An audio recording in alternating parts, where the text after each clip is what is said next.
Welcome into a Tuesday night evening blend showing off the fabulous Scooby-Doo figures that I've seen going around. This is the evening blend number 68 with Matthew Matson, and I am Pop Blender. And Matthew, how you doing, man? Good to see you, buddy. Doing all right. All right. Doing all right. Yeah, man.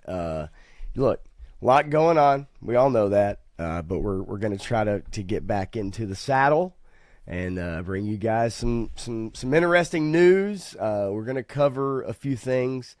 Definitely some Emmys. There's some surprises, some funny stuff that happened kind of during the Emmys, and one of them I know, if he shows up, one of them I know someone named Ronnie Trickshot's really going to enjoy. Yeah. And then another one that is quite a womp womp moment for a lovely blonde. So we'll go through that. We'll kind of scroll through some of the winners and losers. We've got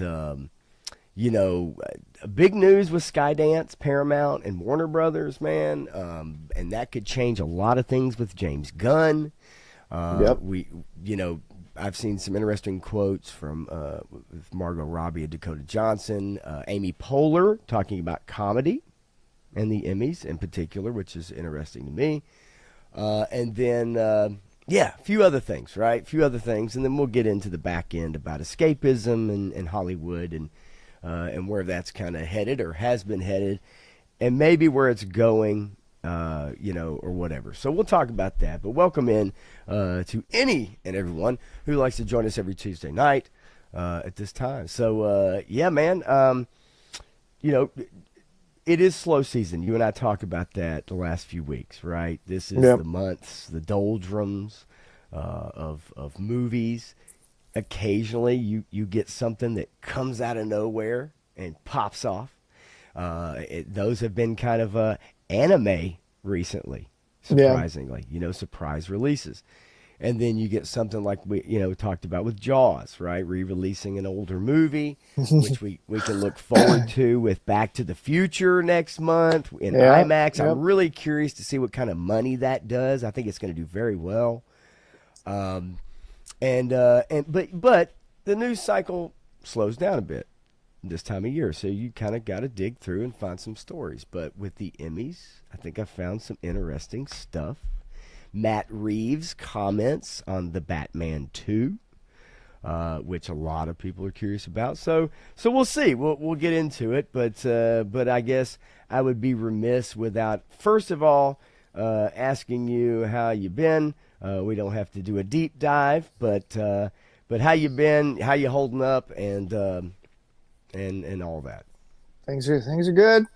Family's good. We're healthy currently, and things are moving on, and we're trudging away at the daily grind. Trudging away, baby. It is a grind, right? I mean, it is a grind. I've had several conversations. I've had a lot of conversations with a lot of people after last Friday, and even just and I say last Friday for the stream, but just in the last several days. And this stream is escapism. It's our ability to get away and try to focus on pop culture, right? So that's where we're going to keep it to. So in the chat, the conversation really for this show is about Hollywood, movies, TV, comics, toys, whatever you guys want to talk about in the chat.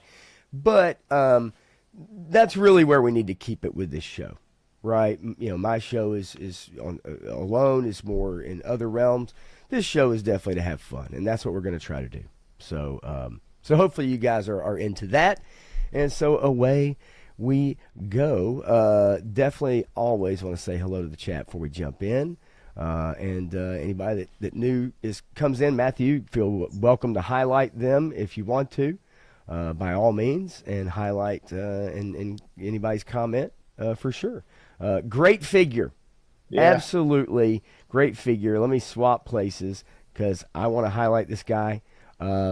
Man, they keep knocking it out of the park. I know people are disappointed with Snake Eyes version 4. I did get him yesterday, and I got Law and Order a couple days before. Slice and Dice I got charged for today, Nice. as many of you did. And so I can't wait. I mean, Man.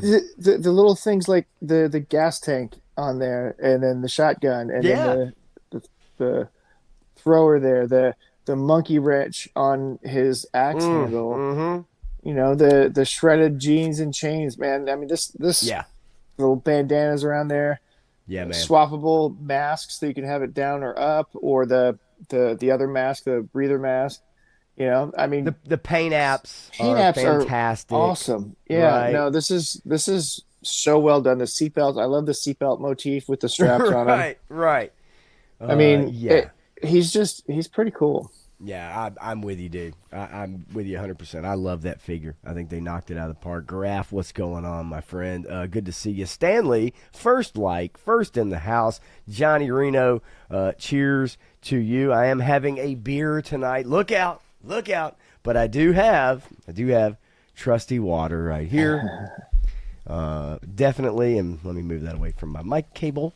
Let's see. 3-star draw. What's going on? Of course. G.I. Jetman has a question for you and I here in a little while, and so I want to make sure we get that in because he has a question for us. Joe Fan 84. What's happening? Always good to see you, of course. And then Turk Murphy is the man. Turk, what's up? Tony's Figs, what's up? Menjoza, what's up? Let's see, baby. Let's keep going. Bobby Wold, if Hollywood wants me to watch the Emmys, they need to bring in Ricky Gervais. I agree with you. Yeah, no kidding. I didn't watch them. I know you didn't watch them, right? I didn't even know they happened. I'm like, oh, that happened again. Okay. Yes. I haven't watched an award show in a long time. Yeah, it's been a while. A long time. But I definitely will report on it. I didn't even watch last year's Oscars, but you know, everybody went back to watch the one clip. And speaking of which, as Tony Fig says, R.I.P. Robert Redford, and I am going to definitely bring that up. Actually, here momentarily, we are going to get into that. Unfortunately, Gia says you like the video, Sydney. I sent you. Yes, absolutely, and I got one to show with y'all, share with y'all. And so yeah, let's see. And as you said, Graf is here. What evening all? Tim Rush joining the crew of Nutbag Star Trek members. I did see some Star Trek information. It's something, I don't know about you, Matthew. It's something I would want to report on more, but with the audience sometimes I don't feel that that's really something that a lot of people are into, but I'd be glad to bring up news because I see it. Yeah, I mean, I don't know. I mean, how relevant are they anymore? Well, that's the sad part about it. A couple of them are pretty relevant, but most of them aren't. Yeah. And unless you're looking like behind the scenes, you know, Gates McFadden and Jonathan Franks have done a lot of behind the scenes stuff. LeVar Burton, actually, Yes. most of them have done behind the scenes stuff, but you know, Tim Russ hasn't done a whole lot in the last several years. I don't think so. Yeah. So, but yeah, I catch that news, and I'd be glad to bring it if anybody's interested. And I can tell you stories about Gates McFadden having it out with Brett Spiner or LeVar Burton or whoever else. Okay. All right. Well, and I could see. Well, anyway, I could see there being some. You know, either strong personalities or just, you know, having it out with each other. I could see that for sure. They just, you know, get sick of, you know, spending a weekend at a con hotel with each other the Yeah, entire right. time, right? I mean, And it's, you know how people get on your nerves. well, at bands that travel together or see each other, even if you travel on a different bus. Yeah. It's like once you get together and then you get the questions and, you know, and also we get a little cranky as we get older. Sometimes that happens. And the cons, I'm sure if that's you traveling, making your money, it's fun, but I'm sure it's not exactly like always a great time. Right. It can be pretty grueling, and Yes. if you look at that Stan Lee stuff and what happened to him, you know it can Oh, be pretty yes. bad too. Yeah, So I agree. Clint Jorgensen is here. Anybody hit up What's Harry up? Potter for this week? I missed out on the Harry Potter popcorn buckets. I did not. Had a really. I do every other week before I'm off for 3 days and with my son and able to go to band contests and stuff. I work like 6 shifts in a row. And so I'm usually pretty worn out and really don't get a chance to check out a lot in those 6 shifts. But it is what it is. Such is life, right? And then, yeah, Turk, I've been too busy printing heads to open mine. I hear you, buddy, right? But that's what we're here for. Open it up. Have a good time tonight. Let's talk about some news. Let's cut up a little bit. G.I. Jetman, not so crazy about version 4 Snake Eyes. Yep, that's what I've heard. That's what I've heard. And I got him. But I guess I'm with everybody else. It's cool, but I guess in my head I was making it out to be something more than what it was. But so it fulfilled y'all's expectations, which weren't very high, as well as mine. Menjoza is a great documentary. The kid stays in the picture style about next generation behind the scenes drama called Trouble on the Bridge. Have you heard about that? Yep. Okay. All right. Well, let's go ahead and get into some news before we get into the numbers. Yes, I'm sure most of you have heard about Robert Redford. Yep.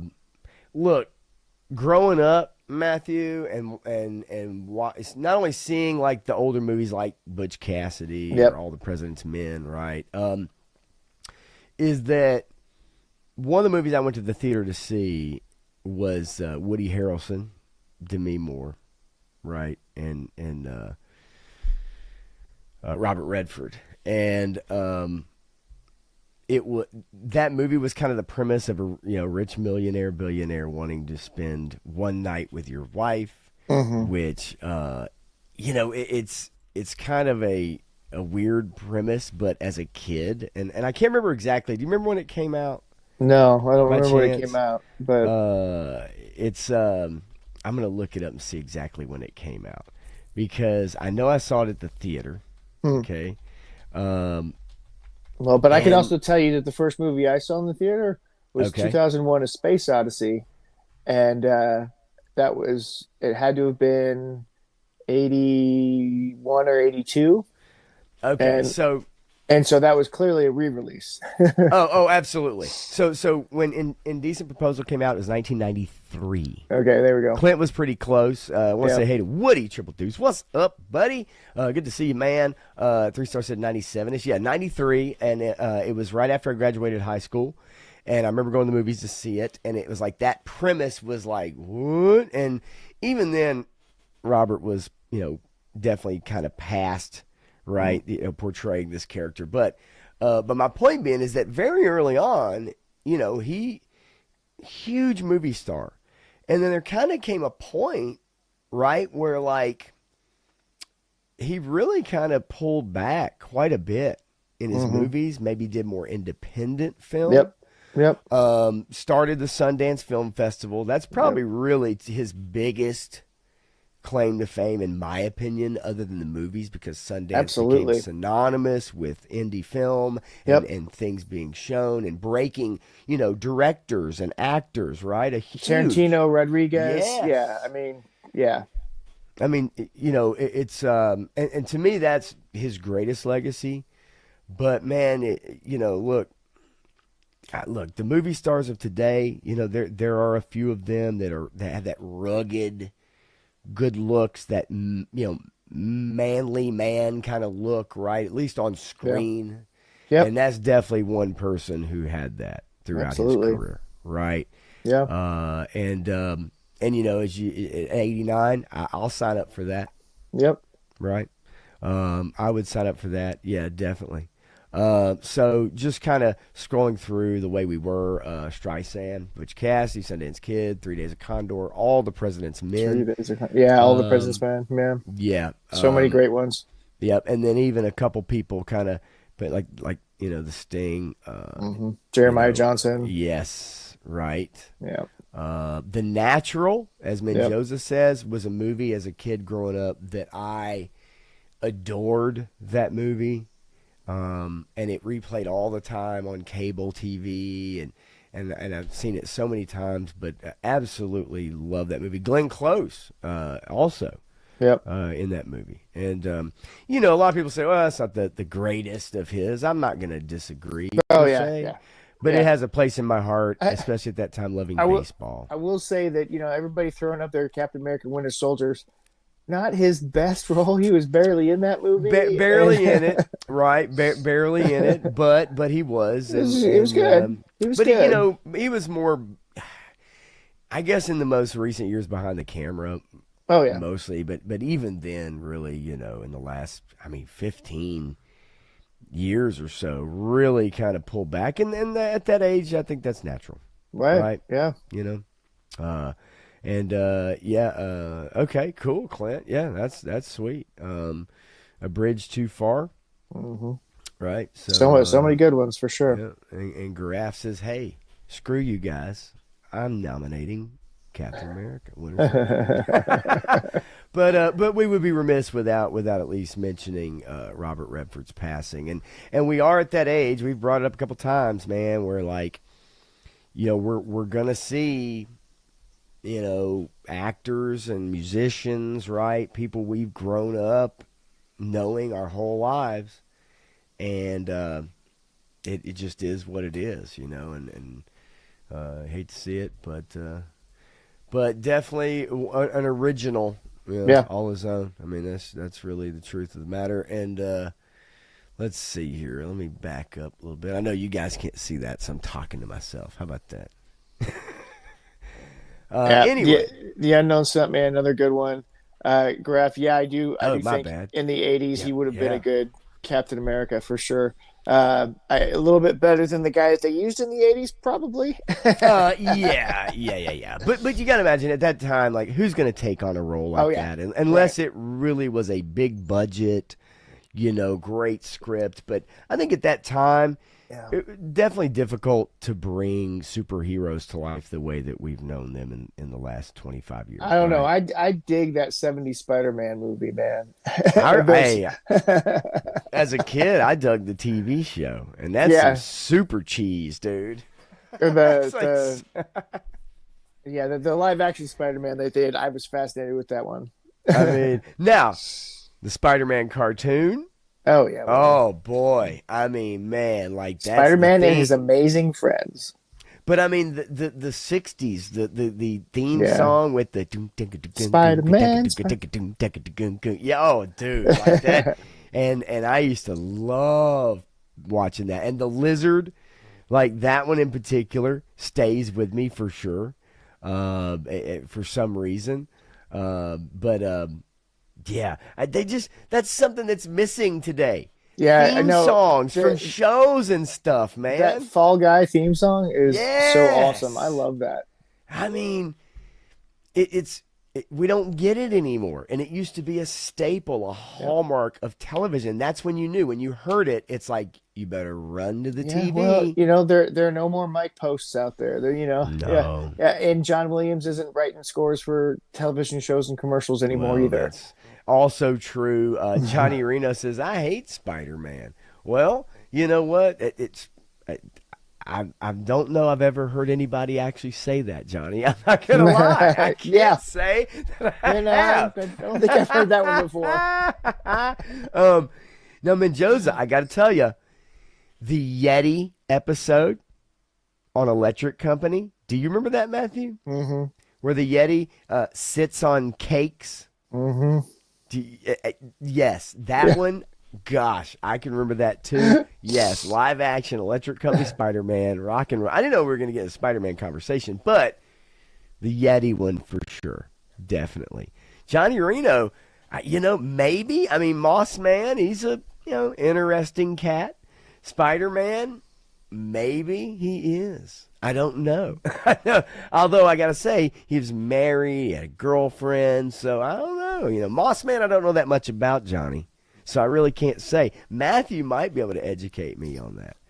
And Tony's Figs, man. I mean, now all of a sudden we're talking about Moss Man. Jesus, all the Moss Man hate. The poor guy, he's covered in moss. I feel bad for him. He's just Homer Simpson who shrank away in the Homer bushes. I mean, come Simpson. on. He didn't choose that life. It just happened. It's like Swamp Thing. Hey, did you hear what dropped this week? Oh no, I did not hear what dropped this week. And by the way, thank you so much for reminding me to check my emails for something I wanted to bring up Oh here in a bit. But you tell me. Apparently, another season of Futurama dropped. Oh, I heard it was coming, which reminds me, folks, to tell you about what I think about the most recent King of the Hill. Oh Okay? yeah. I want to tell you what I think about the most recent King of the Hill. We'll talk about it right now before it escapes us because I don't want to do that. I've been guilty of that. But no, I did not know a new season of Futurama. What's up, a punk with toys? How you doing? Yeah, what's up, man? Yeah, okay. we just switched it over the other day. My wife said, "Did you see this?" And I go, "No, I had no idea. I forgot that was coming." I know they always tease about it. They always threaten it, and then when it comes out, it's never quite as good as the last grouping of episodes that they threw together. Okay. You know, the first 4 seasons were really good, and then the little movies that they did after, seasons they did after, kind of were hit and miss. I thought it ended really well, and then they kept bringing it back. After they ended it in the Ouroboros story perfectly, and they should have just left it alone, but then they brought it back, and it really hasn't been the same since then. It's been trying to rekindle its fire, but it's gone. Speaking of which, King of the Hill, new season, not a fan. Have you seen any of it? No, I haven't. I was never a big King of the Hill fan. I enjoyed it back in the day. Now, the premise, after a while, but I guess with any show, could get old. Okay? Yeah. But I enjoyed the characters. I thought the characters were endearing. You know, I really did. This new, which it's just not. Yeah. Like it's just not. Like it's, That's and I get unfortunate. what they're trying to do. Yeah. But they also work in some current day stuff. Yeah. They do. And whatever you feel about that, folks, is how you feel about it. But for me, it's just kind of like, Now, going back and watching the old one, I'm sure there's episodes that maybe had something with this or that. I know there were. Yeah, I mean, But- there were good episodes and stuff. And I've got a friend who loves the show to death because, you know, her dad grew up in the propane business and says, I know that person. I know that person. I know that person. Yeah, no, that makes sense for sure. But yeah, it's just, but honestly, regardless of really whatever the episodes are about, the writing is just not as Not there. strong. It's just not there. Well, is And is that's the Mike downfall. writing it or is it somebody else? man, I don't know. I Okay. think so. I do think so. I think Yeah. he is. I don't know that you would bring that back without it. I can't imagine you bring it back without him because Yeah. after the whole debacle with MTV and Beavis and Butthead, when they Right. got those rights back, he didn't let anything else get out of his hands. Yeah, no, and let's see, new King of the Hill. Let's see here. Yeah, yes, he's involved in writing and co-creating the new King of the Hill revival for Hulu. But it's just not, the writing's not there, and Yeah. and that's probably the biggest shame of it. You know, the characters I still enjoy, but Yeah. no, not so much. Graf says, any chance there can be a cameo by Mossman the next Evening Blend commercial? Yes. So I'm way behind on making that. I had like 3 ideas, and then I got halfway through one, and then just some stuff happened. Well, I know I'm still stuck in that other commercial that I Yes. haven't made that I've got all the footage for and dialogue. I'm just being else. honest with you. Like, yeah, it's and really the insomnia bout is what really started it. But yeah, I do have some stuff recorded. Even just getting something done, that's the key. Just get it done. It doesn't matter. It doesn't have to be the funniest thing in the world, you know, but you want it to be, you know, you want it to be good, man. You don't want to put something on, you know, and have him play something that's not, you know, and he wouldn't do that anyway. I don't blame him. Tony would love this hat. Maybe so. This is courtesy of 3-Star Draw. Let's see here. Yeah, see, 3-Star likes it. Just not for me. For which one? For me. Oh, the new King of the Hill. Yeah. Yeah, just not for me. And let's see here. Yeah, Jetman says you bring up Electric Company. I don't know. PBS. Is PBS? It's gone. Yeah, it's gone. I was going to say, I'm pretty sure that was a story a while back. Yeah. Mm-hmm. Yeah. it's a sign of the times, man. Right? Yeah, I mean, And you can't fund public broadcasting when everybody's got a phone has access to YouTube and can make their own content, and they right. have their own public broadcasting. It's called YouTube.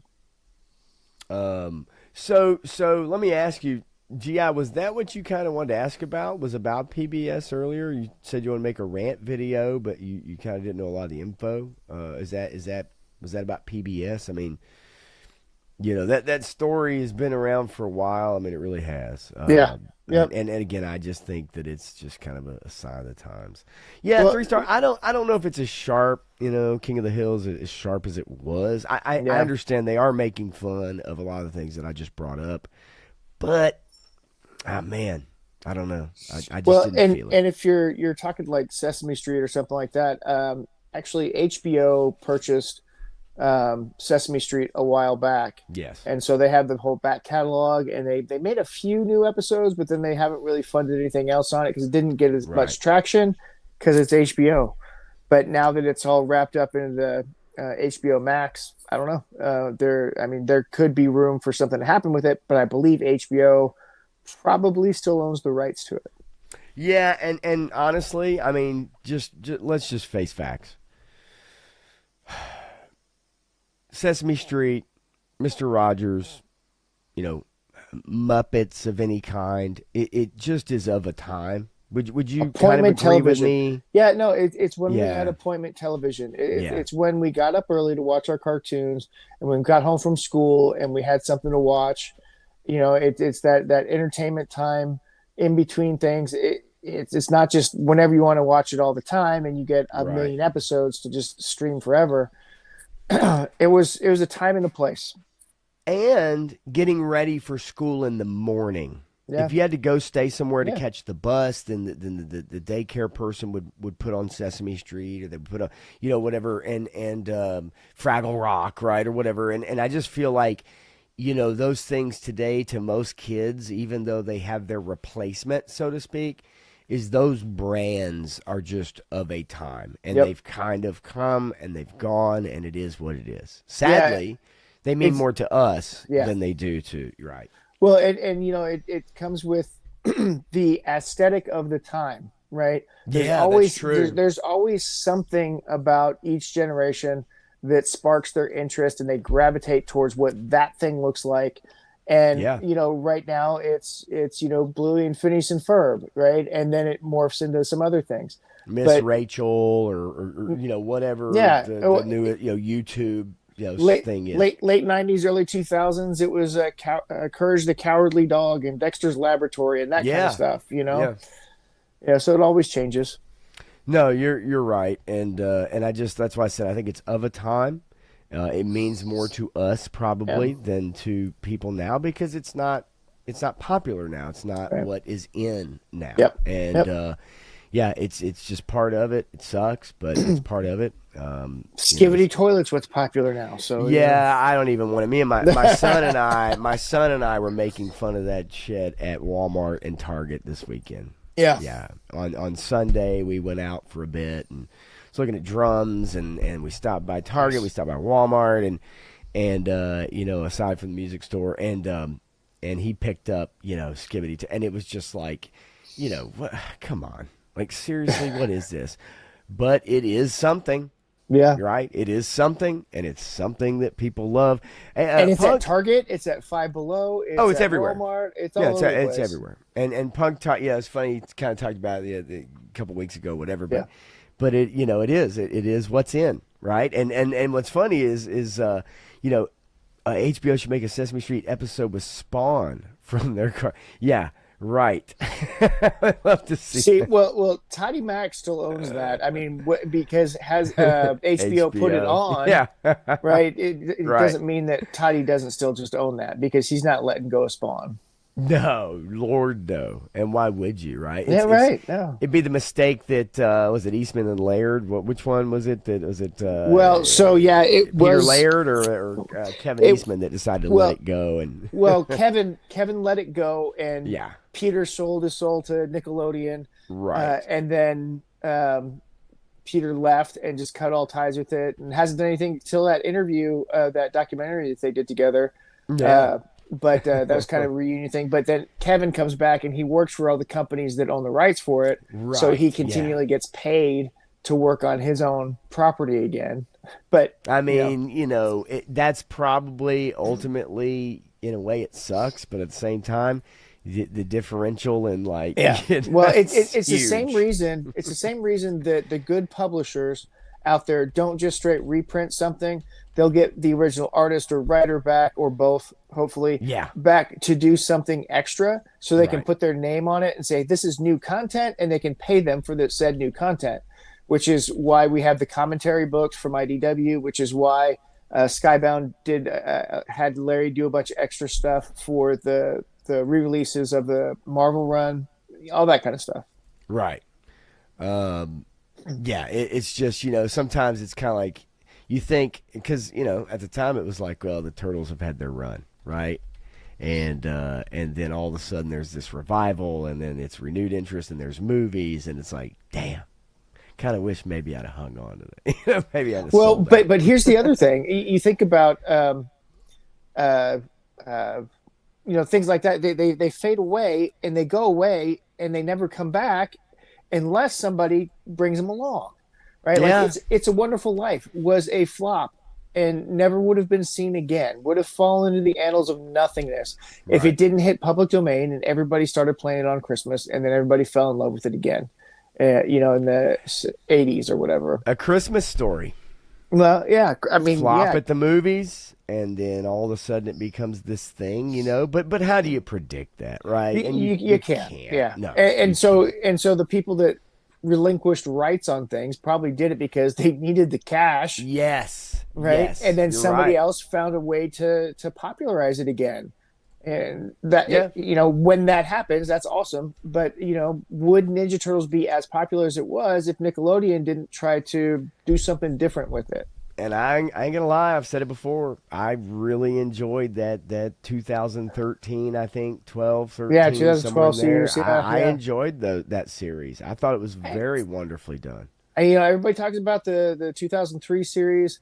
I like that series, but I really like the 2012 series. Yeah, it's really good, man. I tell people all the time, like, go back and check it out. Yeah. Bobby Wold, remember when I got home, it was the Fox Action Block. I remember that. Then we know Spider-Man, Batman, Power Rangers, Disney Party Block, Darkwing Duck, Chip and Dale, Rescue Rangers. Yeah, for sure. I mean, that's definitely in there as some of the greatest kind of blocks of TV, along with He-Man, Transformers, G.I. Joe, Yeah. right? Well, Thundercats, whatever. I Back in remember the if I day. got home early enough, I could catch Gumby and Pokey and the Monkeys before GI Joe and Transformers and whatever He-Man came on, Yeah, yeah. Oh, I mean, I would run home and from then the bus Star stop. Trek and Happy Days and Yeah, running home from the bus stop, the backpack flopping all over. Sometimes you drop it and you have to turn around and go back and grab it, and you got your house key because you're a latchkey kid, and it's just like, oh, fragga. Skibbity dibbity doo gin. Alpha kids will be the ones handling us at the assisted living. I try not to think about that.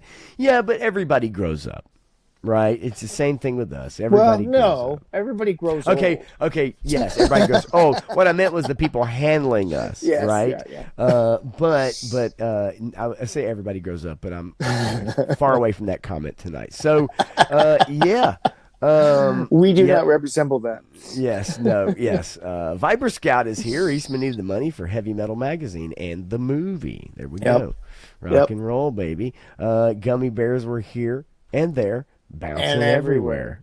Yeah, that's. I mean, that theme song, that show's really good. I like Oh, that one come too, on so. with it. Now, there's some comic news I did want to bring to you guys. You may have heard, you may not have heard. Latchkey Kid, that's a great term. That's a good one to break out every now and then. I agree, 3-star. How about this story, as we'll jump into it quickly? Robert Kirkman has sold a Transformers and G.I. Joe cartoon series. Okay, that's that. Now we that- talked about this a while ago. This didn't actually complete. No, but however, Kirkman is taking over Transformers, the comic, issue Yeah. number 25, with Yep, I Dan did know Mora.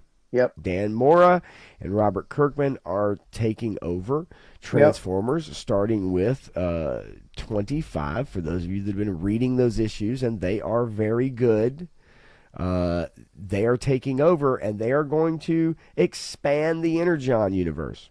Okay, they're going to be expanding the Energon universe. They're going to also start another book out of it. So they're not trying to start a ton of books with Void Rivals and G.I. Joe and Transformers, but there is going to be a spinoff starting, I believe, with number 25 of Transformers. So, well, okay.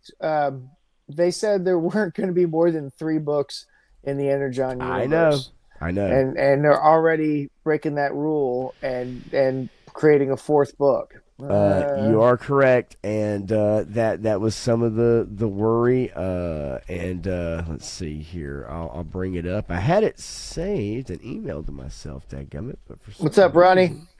Ronnie Trick Shot.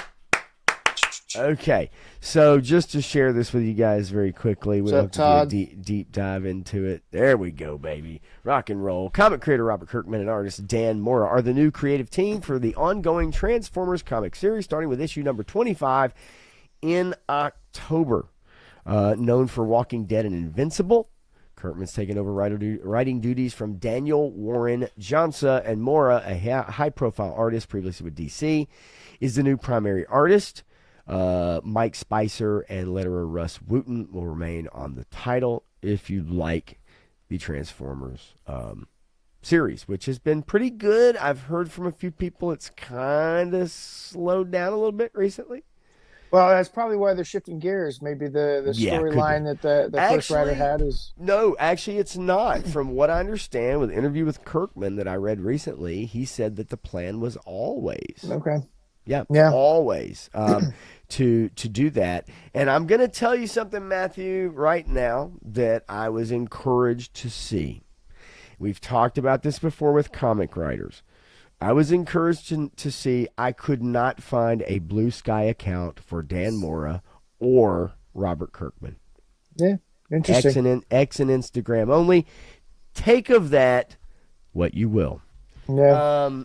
And so I'm encouraged for this book to continue on, and I'm encouraged to see what they do with it. For those of you that liked Invincible and Walking Dead, I maybe this is great news. I do like the comic. Yeah, I do like the comic, and I hope it continues on for sure. And Ronnie, I got a surprise for you, bud. All right, so comic news out of the way. I know we didn't go through the numbers, but we will just quickly share them because there's a couple surprises in here. Demon Slayer, number 1. What? 4 days, $75 million domestic. Pretty good. Demon Slayer slaying at the box office. There you go. I like to see that. International wise, we can see Australia supporting Demon Slayer. Let's go. 386 million internationally. And then, like I said, 75 million here domestic for $462 million at the box office after 4 days. Wow. Pretty good. Conjuring hanging in there. Downton Abbey, kind of the finale there. The Long Walk, a big long bomb. Obvious reasons. From Stephen King. Toy Story in at number 5. From Walt Disney, a re-release to get some extra cash flow. Yeah, Weapons. And you notice they re-released that one, the non-Pixar one. Yeah, right. Right. 2 being probably, I think, the one everybody really, really loves. I could be wrong about that. Yeah, 2's pretty awesome. Weapons is hanging in there. Hamilton, kind of just, with big screen of the Hamilton play. Freaker Friday, Caught Stealing, and Spinal Tap 2, which I do want to go see. I just have not had the opportunity to. Spinal Tap 2. I've heard it's fantastic, though. I've heard it's really funny. Yep. For sure. Weebs come out to support, and Weebs, I love Todd C. So let's get into a little bit of some Emmys talk. Just did anybody watch? I'm gonna guess yay or no. I'm gonna guess no on that one, right? I don't think much of anybody watched the Emmys. So. I haven't seen the numbers. I haven't looked up the numbers. Okay, I haven't looked it up. But I did want to kind of just scroll through the winners and losers, but then really get to the meat of it, like the good stories, the fun stories. Yeah. Noah Wiley, he's still around, folks, still around. Viber Scout, the Emmys happened. Yes, actually. Yeah, apparently they did. So yes, Pedro Pascal was up for lead actor. He did not win. Shocker. Noah Wiley, The Pit, which is a great DLC in Fallout 3, by the way, if you ever played the video game. Yeah. Lead actress, Britt Lower from Severance, which probably a lot of you have watched. Severance. Drama series, The Pit, again, beats out Andor. I would have voted for Andor myself. That's just me. Lead actor in a comedy series, your buddy, my buddy, everybody's buddy, Seth Rogen for The Studio. I've heard good things about it. I just can't get into watch that. That man just probably because you don't have me. Apple Plus. Apple TV. Actually, I do, but oh shit. I didn't know that. Well, then that really tells us everything we need to know, because I sure as hell don't have it.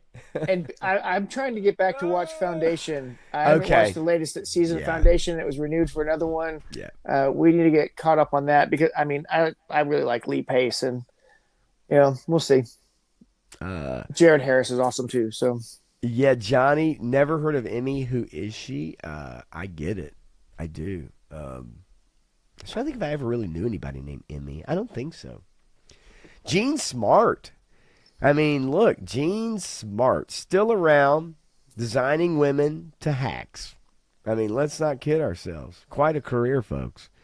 Yeah. Were those the name of two different shows, or was that the progression of her career? Wow. Wow. Oh, that is just Sorry. good. Now, I know a lot of y'all, do any of y'all remember, and Totsy's, I think, to watch Foundation. I've heard good stuff about it. Do any of you guys remember? It's not like the books. It's not like the books at all. But do any of y'all remember Designing Women? Does anybody remember that at all? Do you remember that show? I do. It was pretty funny for a while. It was. Was it Annie Potts?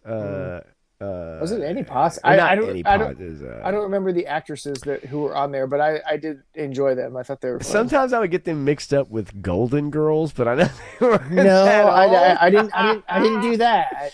What's his name? Meshack Taylor played their not so thinly veiled gay. Friend Delta Burke. There you go. Yeah, Delta Burke. Yeah, that's what the only reason I asked if anybody remembers Designing Women is because Pepperidge Farm remembers. So, let's see. We go from comedy lead actress in a comedy series to The Studio wins comedy series. Hacks, haven't seen it. Look, The Studio, maybe one day I'll see it. The Adolescents, limited or anthology lead actor. I mean, it should be lead actor. Like, do we need limited or anthology? Do we need to break it all up? Because what does that even mean? Is that from 8 episodes to 6 episodes, or is everything's a limited series these days? We don't have a full series of anything anymore. Thank you. So see, people remember. G.I. Jetman remembers. Pepperidge Farms remembers. Delta Burke, Dixie Carter, Annie Potts, Gene Smart. There we go. Yeah, it was a good cast. It was actually a hell of a cast. It was a very funny show back in the day. Stephen Graham, but did he beat out Colin Farrell? Really? Yeah, no, I mean, Penguin got snubbed a bit. Kristen Milotti, though, she did win lead actress in a limited or anthology I think series. that was the only big win for them. I tell you what, Kristen Milotti. Yeah. Crazy Hot Matrix. Yes. It is where's the diagram, right? Yeah. Where they cross, you know what I mean? Like where does it cross? Limited or anthology series, Adolescents, Beat Out, The Penguin, Dying for Sex, Black Mirror, Monsters, the Lyle and Eric Menendez story, who by the way were denied parole again. Outstanding talk series, Late Show with Stephen Colbert. Well, considering Really? who he was nominated with, that's like Is this the category first of place irrelevance? at the stupid Olympics. Do what? Yeah. Is this the category of irrelevance? Yeah. Yes, this- 100%. Yeah, 100%. Who's the first winner in irrelevancy?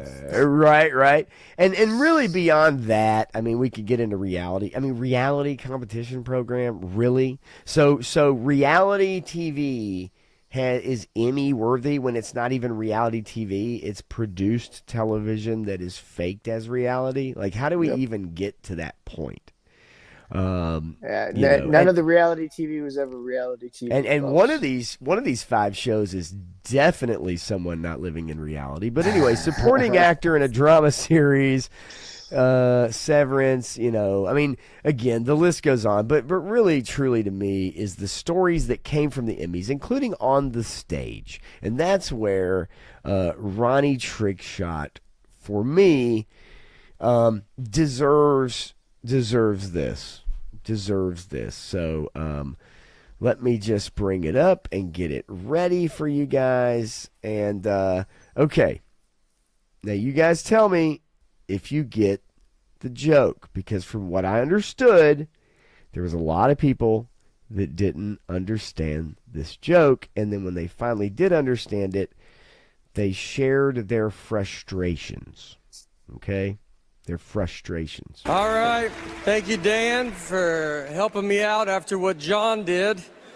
He's the worst. And I guess you're allowed to curse on TV now. Who am I? All right. I like, it messed me up. I forgot. I have a blue jean tux on for some reason. We had a joke. There's a cummerbund. And I forgot I don't know. All right. Please welcome 2-time Emmy nominee Sydney Sweeney.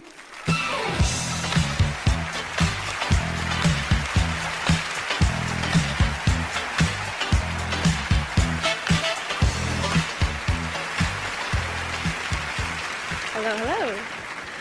And pause. So,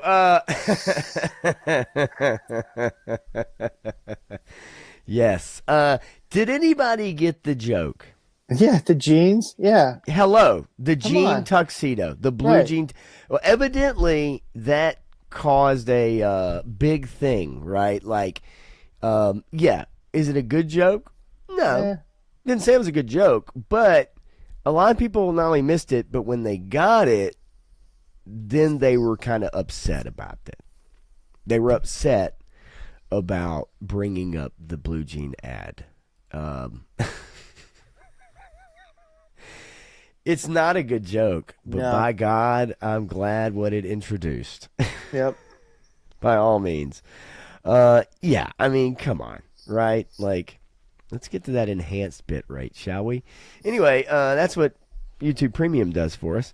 And doing something for Ronnie Trickshot right now, my God. Anyway, yeah, but I thought that was kind of like, I mean, if I was watching the show, Those and calcium I had cannons. not been good Lord, lungworts, and had not been living under a rock, right? Like if I've been living above ground, as I have, and not under a rock, how do you not get that? Good, bad, or indifferent, how do you not even understand the joke? That's the part that's sad to me. And then people were upset about the joke because it reminded them of a blue jean ad that evidently sparked tremendous controversy. Yeah. Just show her. Yes, Clint, no need to talk right now. War Chest is here and at just the right time. Garaf says, how many episodes are in this Emmy show? I might have to start watching. Dude, let me tell you something, Matthew. You know this. You know this. All you really need to do, folks, if you want to get people to pay attention, just put a picture of her on your thumbnail.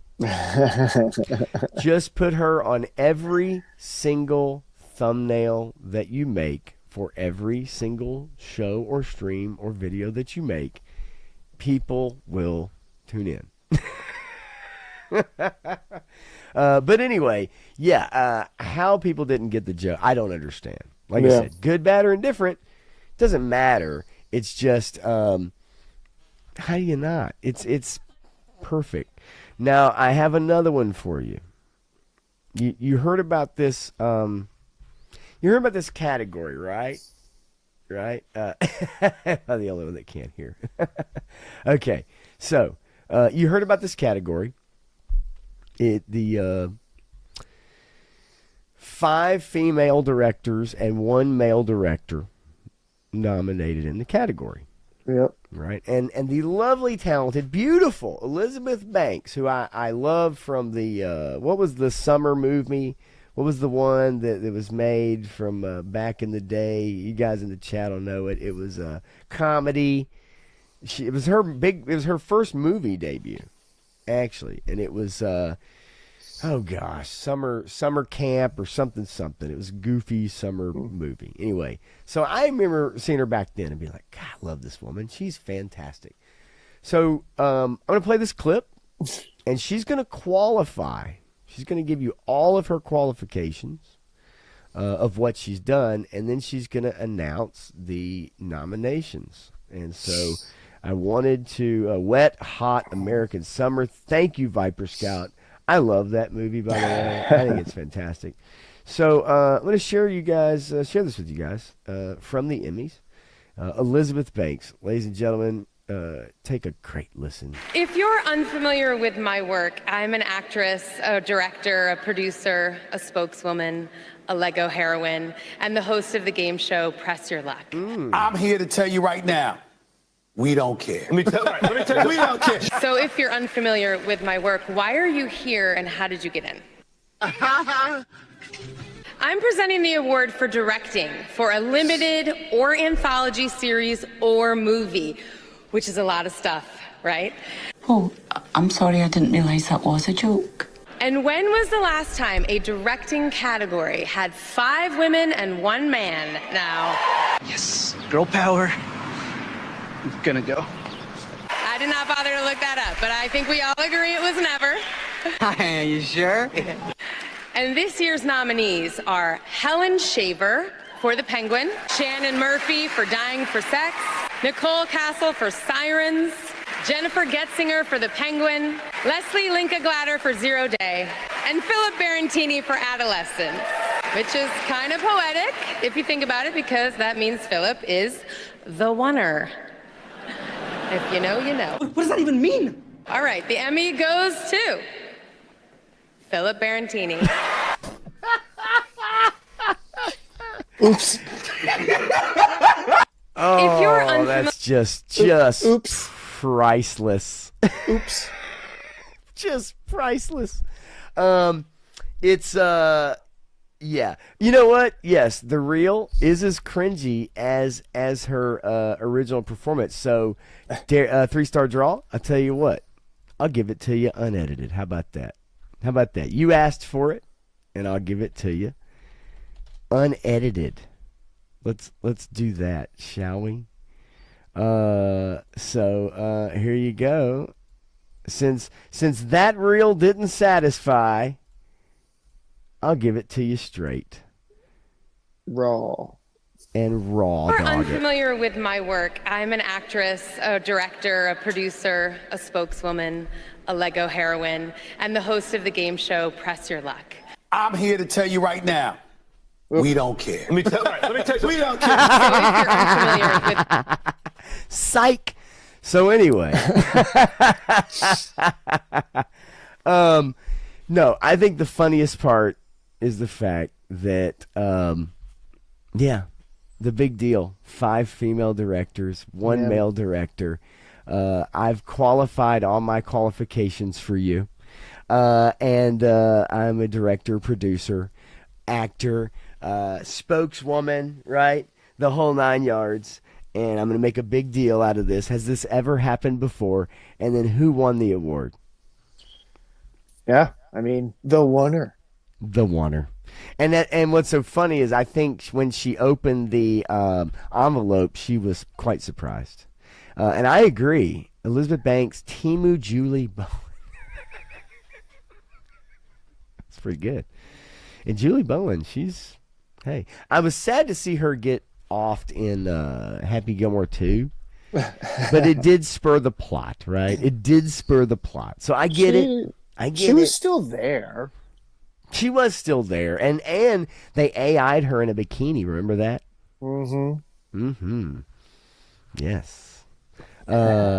So Matt Reeves. He's been called up. Superman's not as good as they need it to be. So come on, Matt. Let's get it done. That's right. So this video is and I've kind of got to scrub it a little bit. Got to scrub it a little bit. Because the main thing, and I'm listening to it right now, is that to get to the main crux of it, which is him talking about Batman 2. And who knows when this might come out, considering the plans for James Gunn's DCU, and the fact that Batman isn't even a part of that. The earliest is 2028, I believe. 2028. I don't think it can come out before then. And didn't it come out in, was it 2021 or 22 when Batman came out? The Batman? The Batman. I mean, it's been 2 or 3 years, so. I want to say maybe 22. Yeah. So to me, like, you're talking about, either way, you're talking about 4 to 5 years in between movies. And given what we've kind of heard about Matt Reeves having kind of some health issues, right? Whatever that was. Then to come in and then for them to kind of greenlight Batman 2, to me is kind of surprising at this point, because if it has nothing to do with the DCU. 22. 22. You may very well have not only James Gunn's Brave and the Bold, but the Batman 2 come out in the same year. No, so Gunn's Brave and the Bold should be 27, which is why I was thinking that the Batman would be 28. But to me, it's I just don't know why you would move ahead with this at this point if you have a plan for the DCU. I don't know why you wouldn't take a successful Batman and try to incorporate it into James Gunn's universe, but besides James Gunn's ego saying, I can't do that or I won't do that. So right. So here's kind of his comments on the Batman 2 on the red carpet at the Emmys. And the interviewer kind of asked him about Batman 2. So let me you think might be worthy of that kind of expanded treatment? I mean, I totally do. We've talked about it, but I think at the moment, here's the thing. Everything at the moment had been about, obviously we were finishing the show, and then it was about getting Batman 2 to a place where we are in prep, which thankfully we are. I'm super excited about it, and shared the script with Rob. He's super excited. We're making the movie in spring. So that's been where the priorities have been, and so now maybe these conversations may or may not, again, I'm not in control of DC and what we'll do. I can only tell you what I'd love to do, and there are things that they know that we would love to do, and we'll see. Those conversations may begin again when it's appropriate, but also the other priority, of course, is to dig again and see if there's a way to do another season of The Penguin if we can do something that is better than the last, and that is really, that's our bar. So they're shooting in the spring? Yeah, I don't know. I didn't think that they had it. Well, I guess that doesn't matter anymore, but I didn't think that they had a script that was working yet. But he does. I don't want to play this whole. I mean, it's 4 minutes and 22 seconds long, which is an eternity on a stream. Right. Yeah. But he somewhat discusses that. The guy asks him about his health and if everything's okay and all that kind of stuff. He does go into that as well. Yep. If they're filming in the spring, then that's 26. 28 makes sense, right?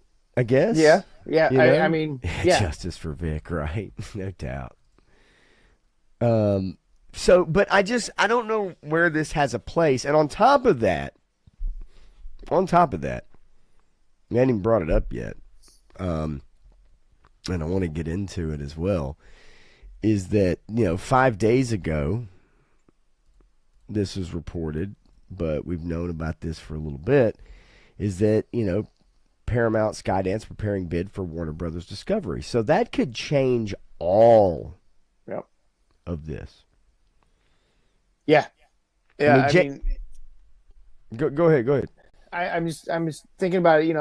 Skydance is going to buy Warner Brothers, and AT&T is willing to sell that part off, or what parts are they going to sell off? Disney might be thinking of something similar if it goes well for Warner, and they can sell assets off that they want somebody else to manage and take over the debt for. Well, you remember we talked about before the sale how like Zaslav was wanting to split the TV away from the movie part and all that, and does that have anything to do with the valuation of the company? I guess my biggest worry is that, like, once you have these mega companies start buying up everything and then controlling all properties, then they really control the creative asset, right? Like, of everything. And then at that point, we talk about how long it takes to get a TV show made now. Oh, yeah. Who knows? Corporate bureaucracy is the worst and will always be the worst and takes forever to do everything. But, if you look at it, between Warner Brothers and Disney, they own just about all of our food, all of our entertainment, all of our media consumption. Right. One of those two companies owns just about everything that we get packaged in the grocery stores. So, I mean, it's if all you have is Amazon, right? Paramount, Apple, I guess, right? Mm-hmm. And then you start buying up all the NFL. You start buying up all, and Disney, of course, right? And then you've got 3 to 4 major companies, and they own everything. Then I think that's where creativity takes a back seat, because then the competition aspect of it, unless it's not a big, huge tentpole kind of thing, and that's all they're gunning for to one up each other, then we've been living this for the last decade. Yeah, that's true. I mean, seriously, the last 10 years has been all corporate-driven media. There's been very few outbreaks of anything that wasn't corporate-funded, corporate-sponsored, corporate rehashed.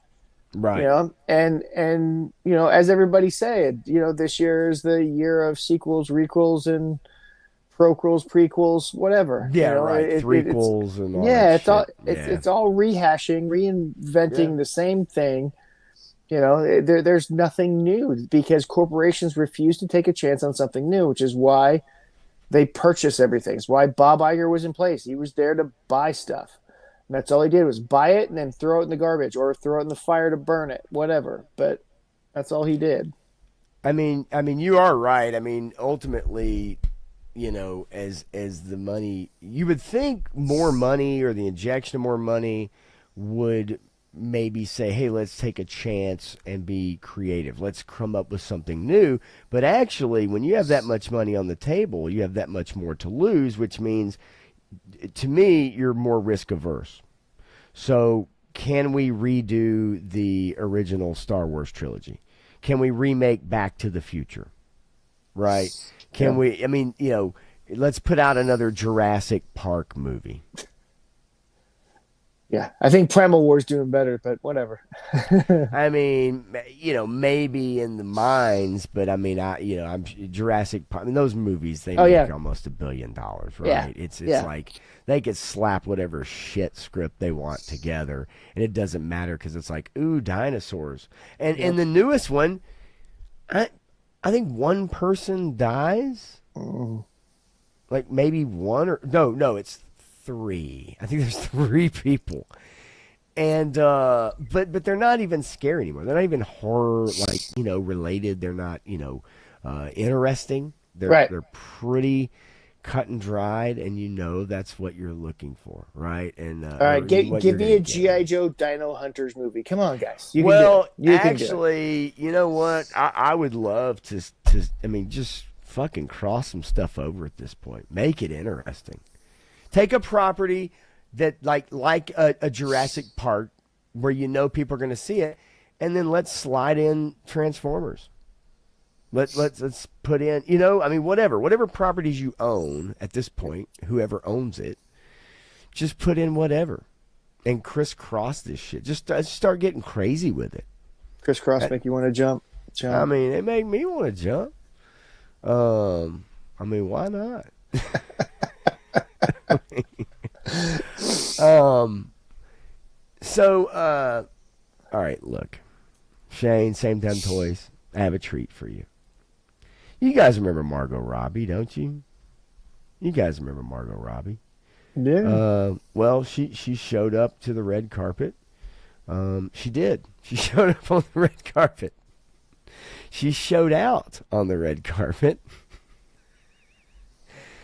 And so did. Wait, is that Call It? That's Call It. I didn't even recognize him. Holy moly.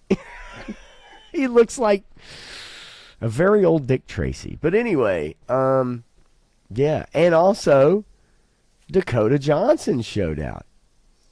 You guys remember Dakota Johnson, don't you? Or at least part of Dakota Johnson. There's really no other reason I'm showing this other than the dresses. They're magnificent. Really, they're truly magnificent. This is fashion these days, folks. All right. I can't help myself. Look, you have to. You really, truly have to search and dig, and I didn't really mind searching and digging for that, to be honest with you. I had a fairly good joke there, but I think it went in a direction we don't want to go. So. Oh, I heard it. I heard it. Yeah. And look, see now, here we go. Look, zoom in. There we go. Hello.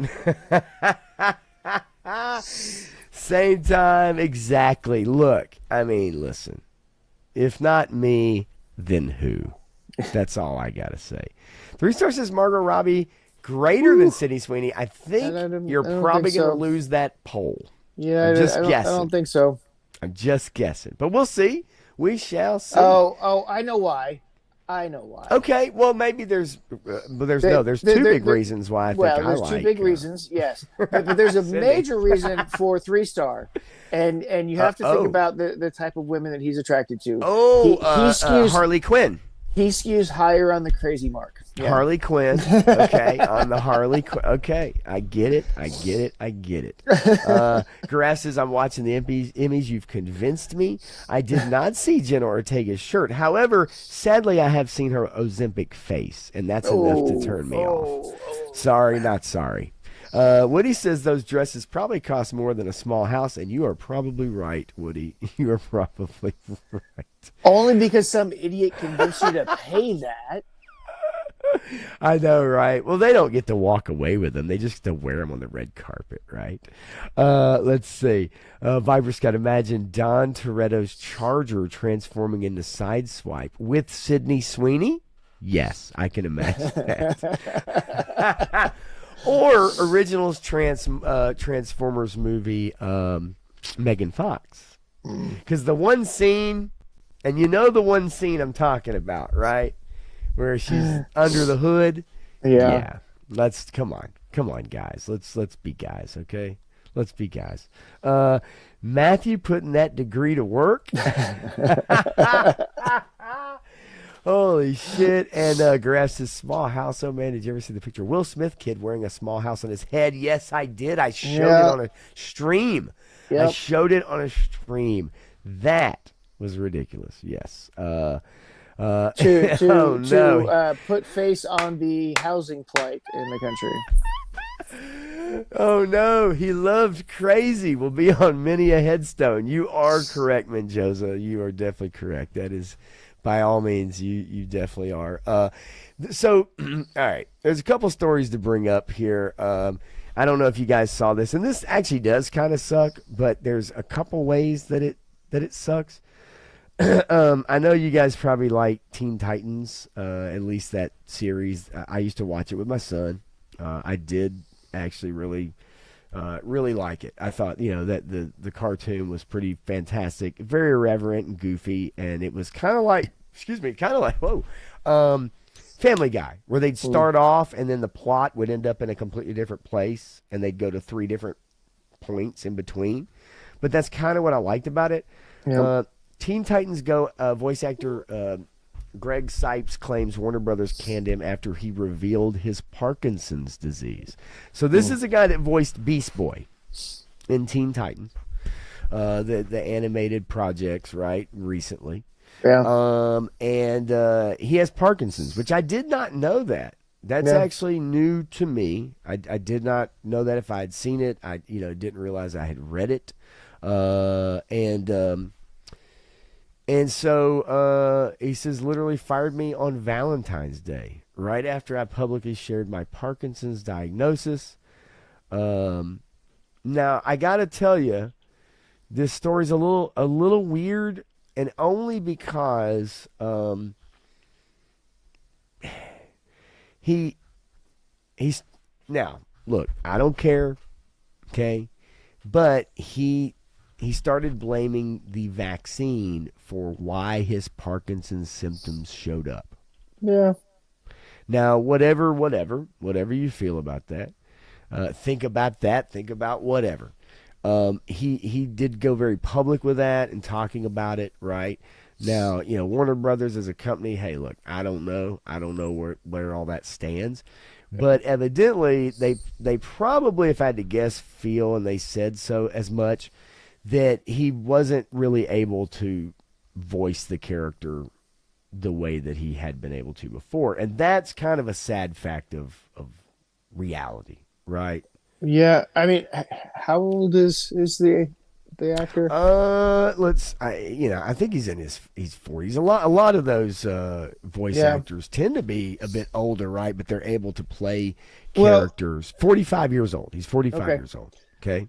45 with a recent diagnosis of Parkinson's, it would be quite a while before it would actually start affecting his voice. I would think so too. Right? But we have to think about Michael J. Fox, right? I think he started feeling effects during the shooting of Back to the Future 2? Well, or maybe even that early. He was diagnosed super early. Normally they don't diagnose that early for a lot of reasons, but yeah, I agree. But it says he was approached with stepping down because his performance was not up to the level that the producers needed for Beast Boy, not due to his Parkinson's, which really brings that into question then, right? Like, what is that? You know what I mean? Like, it's like, what does that even mean?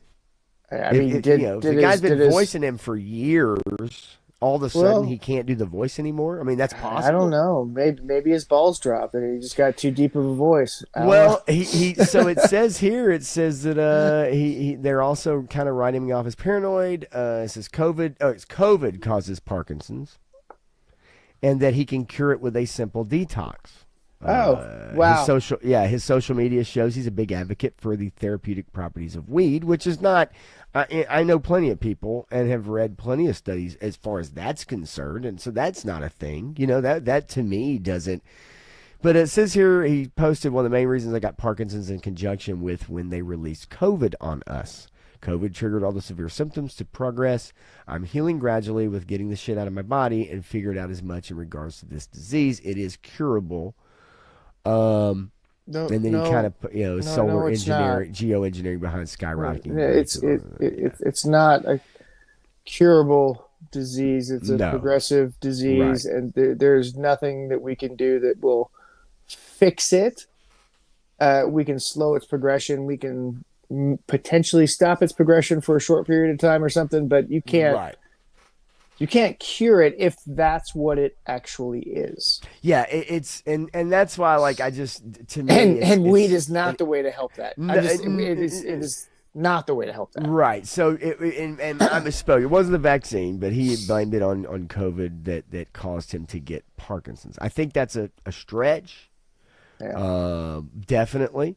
But maybe that's maybe WB's like, maybe we need to start kind of distancing ourselves. Yeah, I mean, that's probably more likely what happened there. Right. And yeah, I don't know as far as contracts, Graf, I don't know how, he done a bunch of it, right? But we see it in the entertainment industry all the time. They replace people all the time. Teenage Mutant Ninja Turtles replaced, voice actor in that Nickelodeon series, actually from season 1 to season after that. G.I. Jetman, it depends. Because there's a whole lot of other factors involved with that, and the Yes. reasons that they're stating that they fired him for, or that he's stating he was fired, aren't because I said that I had this disease and they fired me because of that. No, they cited reasons of talent issues that they were having. Granted, they can say whatever they want, Right. but at the same time, you have. In some states like Texas, you don't have to have a reason to fire somebody. Tennessee's the same way. Yeah, if you live in a Tennessee's the right same to way. work state, Uh-huh. that company can let you go for any reason Yes. that they want to. Period. Yep. And if you have a contract with them or something like that, that contract doesn't necessarily matter because they'll have a way to get out of that contract. And generally speaking, companies have the unlimited funds to pay lawyers. So even if you try to go after them, ultimately it's a matter of, So- they'll just outlast you, right? Is it illegal to fire somebody for a disability? Maybe. Yes. But if you are In a not way. capable of doing the job, then you are not capable of doing the job. Yeah, I have to admit, and you're right. Like so I think it's one thing when it comes to voice talent, right? Yeah. And you're voicing a character. If you are unable to do that for whatever reason, I mean, it could be that you are an alcoholic now, and every time you come in the studio, you're drunk, right? Yeah. Like, it's just. Then I would imagine it costs a lot of money to make this stuff, right? And you're like, we got to do something. Like, we can't keep on like this. And so at some point in time, yes, I think it's a tough decision. I'm sure it's not a decision they were just like, let's get rid of this son of a bitch. Like, it's somebody you've had, fans know who the actor is. They're looking forward to that actor portraying the role. And so it's not necessarily a decision that's probably taken lightly, but it sucks. I mean, exactly, Shane, right? You know what I mean? You ask your mom if it's curable. Todd Cease's Rogue's voice actor in 97 was off due to age. Yeah, the most recent incarnation, it sounded odd to a lot of people because of the age, but out of respect, they brought back, right, voice actors. I could imagine if they made a new G.I. Joe and tried to bring Michael Bell to do Duke or whomever, or you know what I mean, or whoever he voiced, that it probably wouldn't sound right? And that's you could say, well, that's age discrimination, but the reality is that if it doesn't work, it doesn't work, right? It sucks, but it is what it is. Go ahead. No, go ahead. You're fine. No, I was just going to say, Jetman had another question in there that doesn't apply really because right here, unions just tend to hurt everybody. They take all the money and they don't do anything for the constituents. Yeah, that's. I've never seen a union actually fight for their constituents. Right. They take the money and they give it to them and their buddies, and that's it. So you're paying dues, and you don't get a benefit. In fact, you get hurt because they're extorting money from these other companies, and so they're paying the unions to try and keep you guys quiet, but they're not keeping you guys quiet. They're just keeping a certain group of people that get fat and rich off of the whole thing quiet. So unions are a grift. They're a grift, and they've been a grift since after the industrial age. When that whole thing started. Think yes, of it there's like a reason the for unions. mafia and protection. Yeah, exactly. It's literally a false protection racket. Yeah, I'm with you. Not a deep dive that I really want to go down. Yeah, but yeah, it is something that, like, if you go through different examples, and I mean, all you got to do is take the writers' union right now in Hollywood. They They've screwed done everybody. Nothing for their constituents, no, and not they've only- taken no, money, and they have no jobs now. Not even nothing. They actually helped destroy and dismantle That's Hollywood. true, right? Right. I mean, well, I will say that the Actors Guild people actually might have done some good, but then they didn't. Like, they said they did it for a good reason, but they didn't actually agree on anything to help anybody. Well, and the reality is only the top couple percent are the ones that benefit, right? Yeah. It's, not ultimately. Now, I got to tell you, War Chest has been out there in his drum circle for a while, and I know this because I've seen it. He sent me videos of him dancing around with patchouli and emu oil. I've seen it, folks. I'm not going to share those videos here, but I've seen them personally. He's been dropping cures to all kinds of stuff out there. If you want to see those videos, just ask me. I will send them to you on Instagram. I promise. He may not want me to. I'll do it. I'll do it, by God.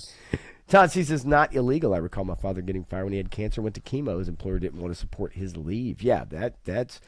And unfortunately, you can have shitty companies like that, right? That are like that. The company I work for, I got to say... they have stuff set up for like kind of long-term leave or something of that nature. They try to also ask people to pitch in if possible and stuff like that. Obviously not mandatory. They're not going to take your money, but they do have some things set up like that. And it is a smaller company, still growing, right? But there are a couple things in there that I do appreciate. That there have been a couple people that have had to take advantage of it. Yeah. And so that's cool. You can fire someone for no reason in that will state. Yes, it is possible. Let's see. What else? As long as they ever change the voices of Optimus and Megatron, I'll be okay. I'm with you. I actually brought up a voice. Someday I'd like to do it. A list of our top voice actors in cartoons and stuff. Like our top 20. Top 10. Whatever. Hey, you know what? Those two guys, they're not going to be around forever. No, they're not. I hate to say that, but one of my favorite voice actors of all time passed away a long time ago. Cobra Commander and Starscream, Chris Latta. Chris Latta, yeah. Yeah, he passed away, and nobody else has ever been able to really fill that role. And for Optimus Prime and Megatron, it's the same thing. Those two voice actors are so iconic, and Frank Welker has done so many voices throughout his entire life. Yeah, for sure. That it's going to be a huge, huge loss when he is not able to do it anymore or passes. 3-Star and I went. We even took my son to when they showed the first, the first couple 3 Transformers cartoons in the theater. Do you remember when that happened, like a year and a half ago or something like that? And we went to go see it, and they brought in a couple new people to play voices. The original people were not able to do it or weren't there or passed away. And then they did have, Welker and Cullen, I believe, there doing the voices. I mean, it not only was the cartoon goofy as shit, like we laughed a lot because it was like, what the fuck, it's like, oh yeah, this is kind of stupid. It's kind of stupid. But funny and whatever, nostalgic, but it's not good. And they brought him in to do the voices, and it just wasn't. It was like, this ain't working. But respect those guys, and as long as they are here, obviously. But it's just part of life, man. Loki, model misfit. Hey, what's up, buddy? Oh, see ya. So anyway, Viper Scout says, Homer, your union rep. Woohoo. What's it pay? Nothing. Yeah. Duh. And you're crooked. Yeah, exactly. Yeah. Yeah, man. I mean, so what the hell? How much oil can one squeeze from an average size Hey, emu? no, don't get into that conversation. Okay. All right.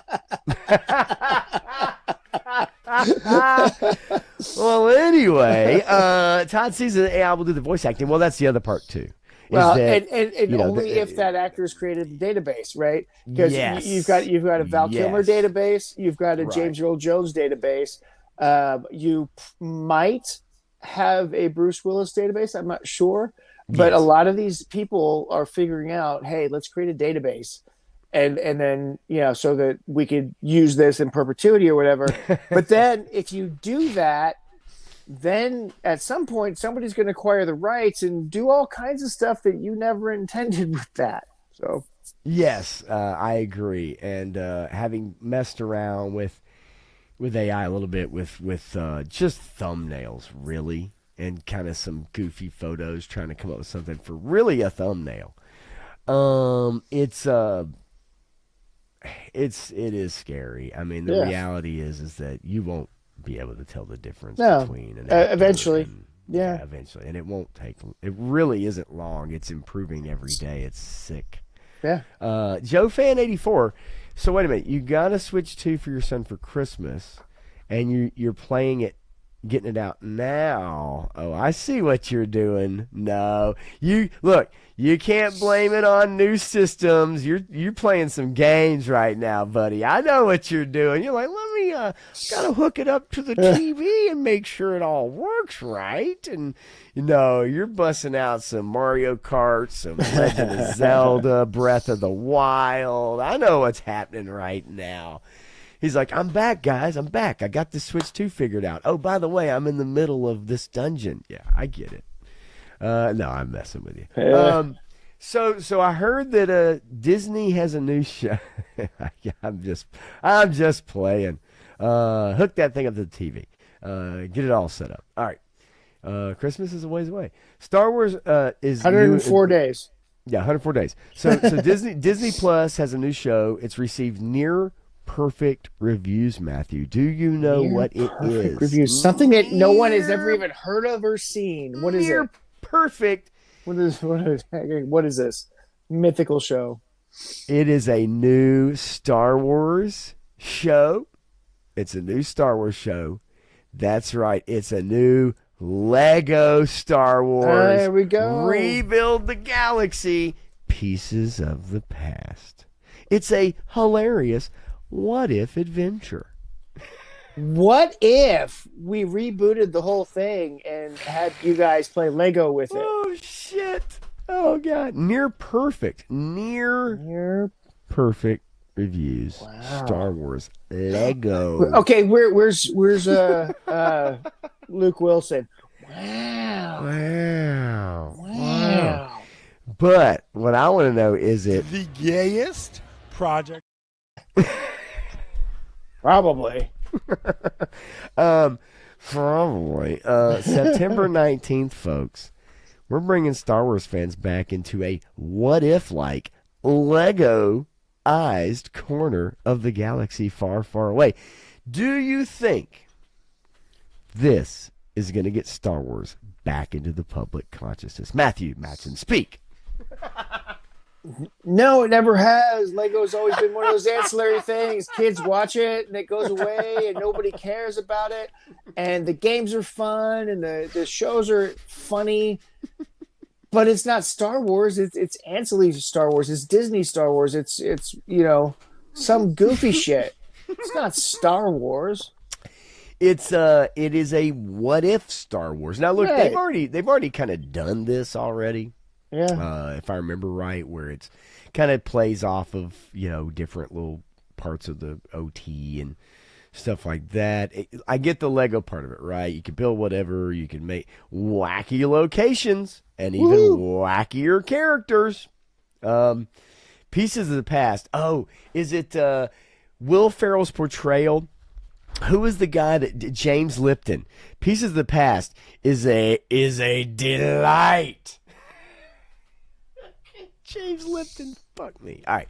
So anyway, David Tonti, one of the most well-known critics out there, via X, by the way, folks. An ex-critic. No, Wow. actually, he's not a critic. He's probably the creator. He's the critic. Says it took some time to talk about how Pieces of the Past connects to its predecessor. While also Legos connect, and it connects. What? Did you guys catch that? They said connect. It writes itself, folks. It writes itself. Just like AI did it. Oh, sorry. Oh no! By the way, Clint, I did want to mention that as well as like people are not happy with that thing. They are not happy. Every article I read about that Lego Death Star is a bad one. A bad.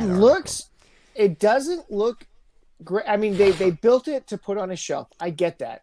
They're charging so much for it, and it's not providing what people want. Right. Right. Yeah. Yeah. So yeah, pretty good though, right? Connects. Hello, connects, right? That's a different line of toys. You can get sued for that. It's a different line. You can't say that word. And you can't say Mashables either, by God. They do have some voices like such as Ashley Eckstein, Anthony Daniels, and Cameron Monaghan. The other guy, I don't know who the fuck that other guy is. I've never. How cool would it have been to have Ashley actually play the live action Ahsoka since she's cosplayed as Ahsoka for forever? Seriously, right? I mean, I love Rosario. I love her. But, I do too, but it was terrible. Ashley has enveloped that character since its inception. I agree. And she loves playing it, and she looks the part, and you put her in some makeup, and she looks good in the makeup. You know, I think she's a little younger than Rosario, so maybe that would have been a little bit better too. No, she is, and I just, you know, I'm with you just from the voice, and I think from a makeup perspective, it doesn't matter, right? Because it really doesn't, because the makeup and everything. Yeah, I mean, look, I'm not gonna lie. I've told you guys. I know Ryan Kennel would probably be pissed at me. I like Clone Wars. There's a lot of Clone Wars, the series, that I do like. Oh yeah. He was pissed at me actually when I hosted him at my restaurant when he was moving from Cali to Florida. You didn't say he was pissed at you. He was. Well, did you fuck up his order? No, actually, no. It took a while because it's busy as shit, but. I wouldn't say he was pissed at me, but when I brought up in season 7, I think it was season 7, the very first like couple episodes, a few episodes, and when they have Maul locked in that thing in that Jedi container that the Mandalorians have, and he's in the ship, right? It's before Rex starts to shake, and the music. I thought the music was so good. It's keyboards and it's synth and it's really foreboding and it's just these deep notes and it's really fucking good. Right. And I mentioned that, and another guy was like, "Yeah, I did like." And then all of a sudden, it was like, "Filoni's a piece of shit," you know. And I was like, "Okay, all right, I'm not gonna win this argument." No, right? yeah, you didn't piss him off. You just got him on a tirade on Filoni. He hates did. Yeah, Filoni. he did, and that's fine. I get it, but. Nonetheless, the baloneying of Star Wars. It did get a little weird. And I was like, "Uh-oh!" And I have his number. You want me to call him? I'll put it on the phone right now. I do have his number. But anyway. He's probably changed it since then. But I'm not going to come on some pissant YouTube channel. What the fuck are you talking about? Yeah, right, exactly. Anyway, so yes, near perfect reviews. Star Wars Rebuild the Galaxy. Folks, be on the lookout for it at a Disney Plus screen near you, September 19th. I know everyone here is going to be looking out for it. I want to hit on the edge of our seats. Yes. Don't fall off of it, by the way. And then you could don't sue me, sue Disney. Let's see here. Graf says, please tell me it's Teenage Grogu show where he goes through puberty in a high school far away. So we need a breakfast club with Grogu. Okay, I could do that. I could do a breakfast club. Yeah, you get a clone kid. You get an Empire kid, you get Grogu, and you get Molly Ringwald, and there you go. And a now Molly Ringwald. Not a then. We need a now 60-year-old Molly Ringwald. That's what I want. She's got to be the teacher, right? G.I. Jetman, I got to tell you, yeah, right. Yes, she's the principal. So Doomsday, when we get closer, I think, or there's some real like set pictures to share. The ones I've seen completion. Nearing completion? You're crazy. It actually doesn't even have a script. It doesn't have a script yet. Yeah. It doesn't have a script yet. The actors don't even know what parts they're filming. That is No. true. Because they've even said that, right? Yeah, they brought back the they're guy who cranking played through cameos. was it Toad? And what's his name? Ray Park? No, it wasn't Ray Park. It was It was I know they brought him back, and he said, I don't even know what I was doing there. Like, there was no script, there was no, he's like, I was just filming scenes, and I don't even really know what I was doing.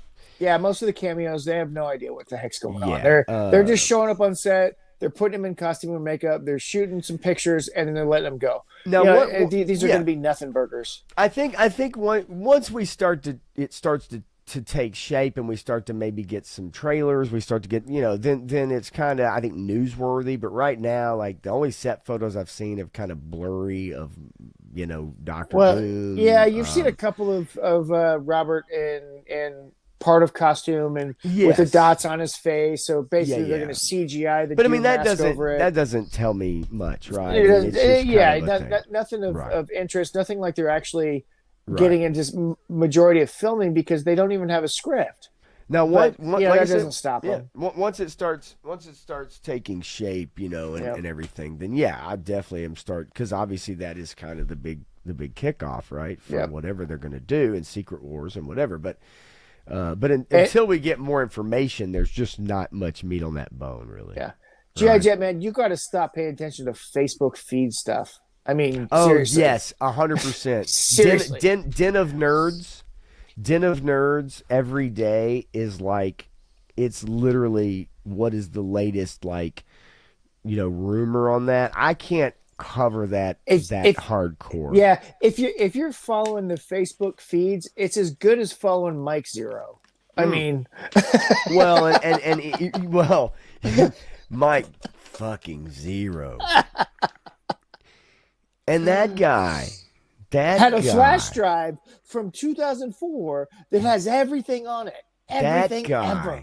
Like when new stuff happens, it's because it was on that flash drive. He already knew about it. And people just flock to that channel. I mean, it's because he comes out with a video every 5 minutes on whatever topic anybody says on Reddit or the internet. And you remember they did a study. They did like this thing about Mike Zero and Jeremy from Geeks and Gamers and Ryan Kendall, whatever, and how many times they had Kathleen Kennedy on their thumbnails, or like how many times they were in the title. That's so funny. And Mike Zero, it was like out of like 150 videos, it was like 144. Like that.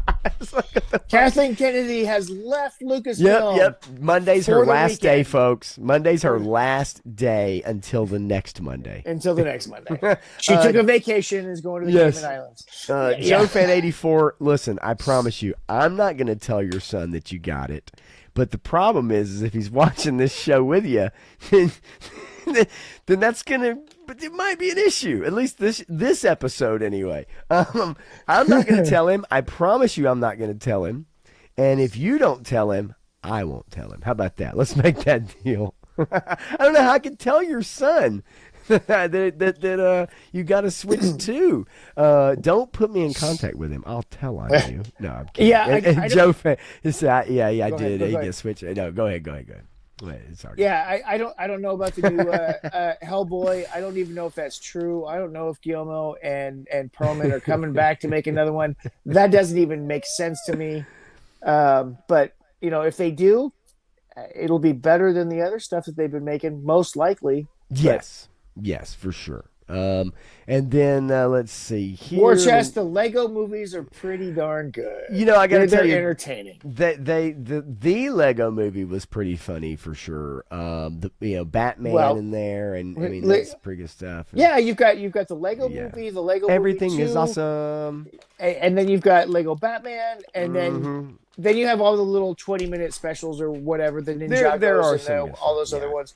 Right. And they're fun. They are what they are. They're going to get kids involved with Lego. That's why they made them. They have entertainment properties with their toys. Imagine that. G.I. Joe created that and forgot all about it. Whatever. Right. I mean, but no, there are some good ones in there for sure. No, there are. For sure. Yeah, G.I., don't sweat it. I mean, look, I ain't gonna lie to you though. Like, I definitely would chill on those like Facebook pages, only because Yeah. you have so many people like putting so much stuff, out there. And look, again, at the same time, if you're really interested, right, and you really want to keep up with it, I just think it's very early at this point, right? It's very, very early. We again, like from a script perspective, it's just, it's been said by many people, like they don't even have a script for it. So at that point, we really have no idea what, inkling of what they're kind of wanting to do with it. But we'll see as that stuff kind of leaks out over the next several months as it comes together. Do we think the newest lower budget Hellboy may be the way superheroes movies can stay alive? More movies like Dark Man. It's the only way that they can survive, right? I agree. Yeah. Yeah. They have to go lower budget. They have to reduce that, and they have to get back to, for lack of a better term, their indie roots, right? Warner Brothers does its best work when it gives creatives the control. Warner Brothers has always done well when they have allowed that to happen. They've gotten sparks of genius when they give somebody $60 million to make a movie, or less than that, right? You're talking $60 to $80 million. In today's money, is $60 to $80 million, right? So back then, back in the 90s, you're talking about 10, 15 million. 10 or $15 million, right? Yeah. And then in the early 2000s, you're talking about $25 million, right? And now we're talking about 60 to 80 million. But if you give them a tight budget, I've always said this, you've heard me say this a million times. If you give them a tight budget, they are forced to be creative. When you are forced to be creative, you can come up with genius, pure genius. It's the pressure cooker. It's the pressure cooker. You have to be more creative. You have to think of more creative ways to get your point across, your props, everything, right? Whatever it is. You've got to stretch that budget. You've got to burn the midnight oil. You've got to put everything on the line for it. When you have the unlimited budget and you feel comfortable with everything, there's no creativity left. Yeah, man. I really do believe that the tighter the budget, the more creativity when people are under the gun. But also, too, in a way, it's not just necessarily being under the gun, Matthew. To me, it's and it even goes to video games. When studios start making a game and then it's 3, 4 years, 5 years, 6 years, and then you have all this money involved, people get complacent. They get lazy. Yep. Yes. Ideas don't get honed in, right? They all of a sudden everybody just says, well, we got time, right? We got time. We got plenty of time. And then ultimately you end up with nothing, right? And then all of a sudden you've got to slap it together because guess what? You've got a deadline. At some point the company's going to go, hey, we need this shit out. We need it done. And even though movies are made on a timetable, when you give that people that kind of money, it's the britches get bigger. They want a bigger steak, right? No, it needs to be lean and mean and like nice and tight, like my ex-girlfriend. And yes, every time. And so like that's. But that's what creates, I think, the best entertainment and the best creativity is being in that mode of thinking. How did we get issue 21? Somebody came to Larry and said, hey, we need a story script in 3 days. What do you got? Yeah. And so he drew it out over the weekend and turned it in. And then we have issue 21. Yeah. Right. And it's under the pressure cooker that genius happens. Yeah, I agree. I think it's, and I don't know that everybody, right? I don't know that everybody wants to think that way. I think what's happening is that companies are maybe being forced to think that way because the margins are different. The new normal is different. The expectations are different. And I think companies this is the problem with corporations. This is the problem with corporations. Is that they're beholden to a board, and the board just wants their percentage. They don't give a shit about anything else. They just want their percentage. And so they can give their constituents their percentage, right? All the shareholders get their percentage. That's all that corporations care about is giving the percentage. So it's not about creating something or innovating anything. And in fact, they're really not allowed to innovate because of it. Yeah. Well, it's I just think if you go back through history and you look at movies, I mean, and not all of them, but there's certain movies that were able to be successful, and they were movies that maybe weren't expected to be huge tent poles, but they're able to make money for the studio so that you can produce more movies, right? And a $30 million budget that makes $270 million, that brings in a good return that allows you to continue working. What happened when Warner Brothers gave $60 million to a guy to say, hey, go make this movie, and Todd Phillips makes The Joker, and it makes $1 billion at the box office? Then you guys give him, $200 million, $300 million to make the sequel, and he says, I didn't want to make a sequel, but you backed $200 million up to my pocket, and I said okay, and I made a shit movie because I didn't love it, I didn't care about it, there's no pressure cooker for it, I can do whatever I want and indulge all my nonsense in there, whatever. And there's a lot. Garbage. Yeah, there's a lot to that. There's some extenuating circumstances. Sure. He didn't want to make another one. He did not want to make it. Right. And it's like, but if you're going to give me all this money, it's like Tom Green and Freddie Got Fingered. Yes. Yeah. You're gonna give me all this money to make okay, I'm gonna make the most ridiculous fucking thing you've ever seen. Yep. And you know what happened? It bombed, but you know what's happened since then? A lot of people love that movie. A lot of people love Freddie Got Fingered. And I'm a big fan of the title alone. So anyway, 3-Star Draw is out. Have a good night. I'll see you tomorrow night because I'm going to stream with 3-Star Draw on his channel, Seven's Wild, tomorrow night. We're going to pick our top 7 favorite vehicle drivers / pilots. Spoiler alert, it's not Armadillo. It's not Armadillo. I'm just going to tell you, just straight up. All right? I do think that he is probably the worst vehicle driver of all vehicle drivers. Yeah, you're probably right. There's a few in there that are cool, and there's a few in there that are really fucking stupid. But I tell you what, if you put a Wild Bill head on an armadillo, you've got a really good interpretation of a village person going to a bar. Yes, well, I love the village people. I'm a huge fan of the village, especially the 80s village people. Not even the big hits. I like the ones that didn't make any hits. You know, they got really wacky with their costumes then. Shit got real wild. Go check it out. I'm sure you will.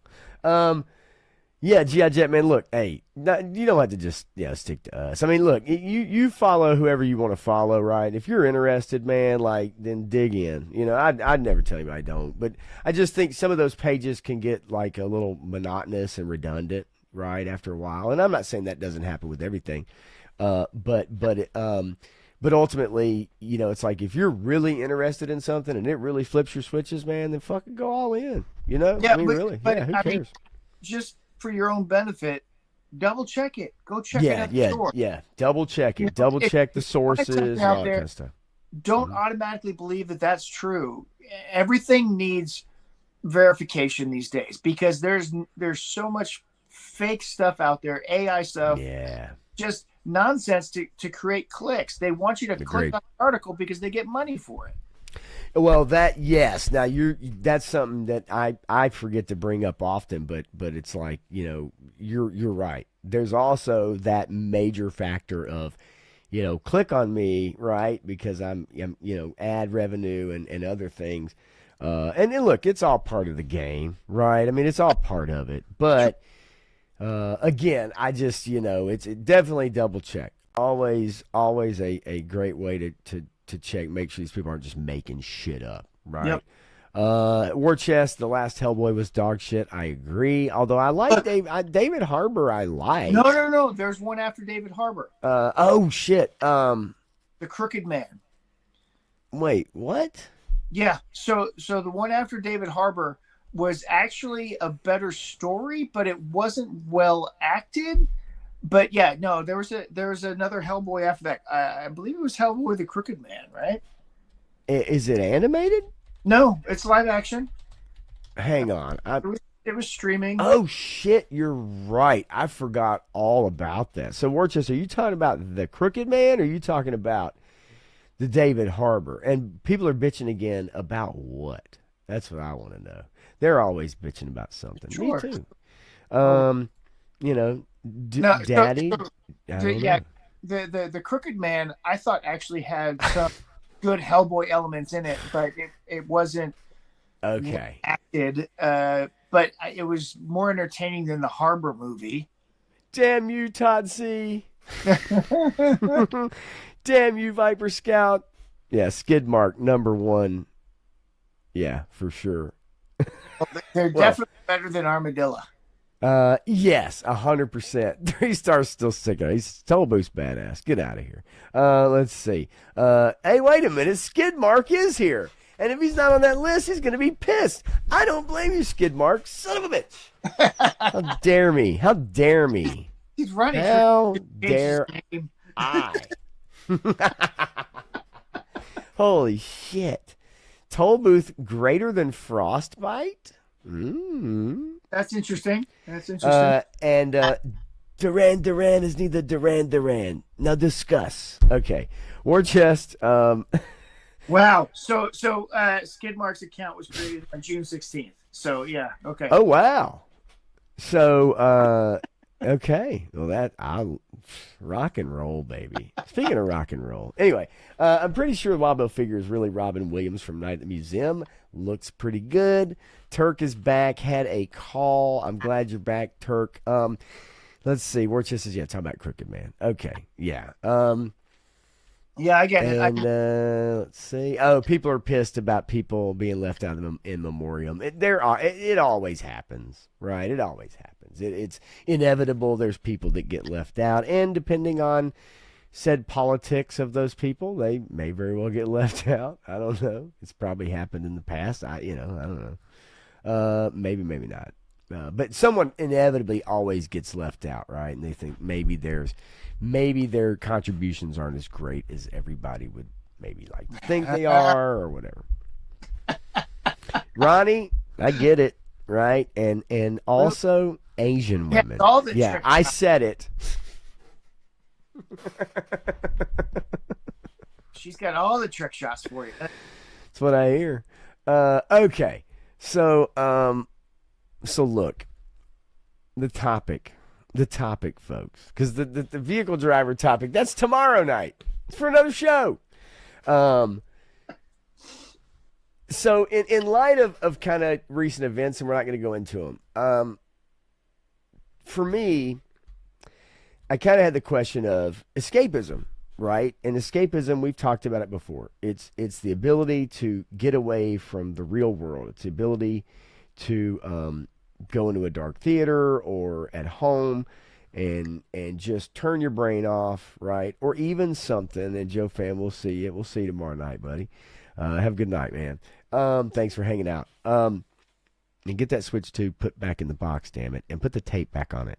So anyway, and it's become increasingly more difficult in the last several years to get away from a lot of not only current day, but like the so-called modern audience, right? We've seen the modern audience get referenced in video games, right? Movies and TV and animation and all this stuff, right? And it's like, oh, we've got to attract the modern audience. And it doesn't exist, right? Yeah. But the problem is that instead of being able to escape into your favorite properties, you're reminded constantly of the very things you're trying to get away from. Yeah. And I guess my main thing I want to ask you about it is that in light of the last year, okay, or whatever, right? People talk about culture war and all this stuff, right? You know, do you think that we're moving beyond that? Do you think that it's here to stay and it's always going to be present? It's just maybe going to be more subtle? Or what do you think about being able to just get back to watching something and not automatically thinking it's woke, even though it's got a female lead, or there's an antagonist that's this or whatever? Do you think we'll ever be able to get back to watching entertainment and just taking it for entertainment? No.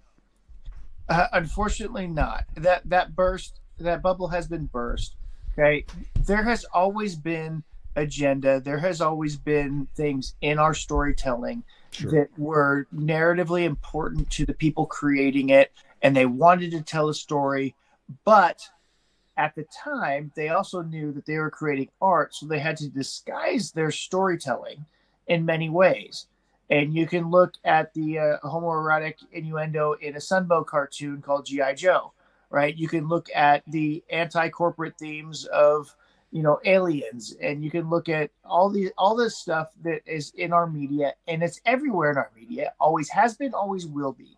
The problem being when the studios prioritize agenda over making money. And that's what they've done for the last decade. And because of the last decade, they have lost billions of dollars. So they're going to shift that and focus on what makes money. And then the smart people will be able to sneak their agendas into those properties in more subtle ways to get their point across, to get their allegories across, or whatever they want to do, because they're always going to do it. And we are hyper aware of it because of how blatant and obnoxious that they have been over the last 10 years with it. And so we can never go back to being able to watch a movie or a television show again without thinking that there is an underlying agenda. Some of us have a better ability to turn off our brain and say, I can just watch this and enjoy it. Others of us can't. And because it is just hounded on us day to day, and we see it. It's not a paranoia thing because it's actually there, because you talk to the people who created it and they're fucking nut jobs. And that's what. Well, they'll tell you.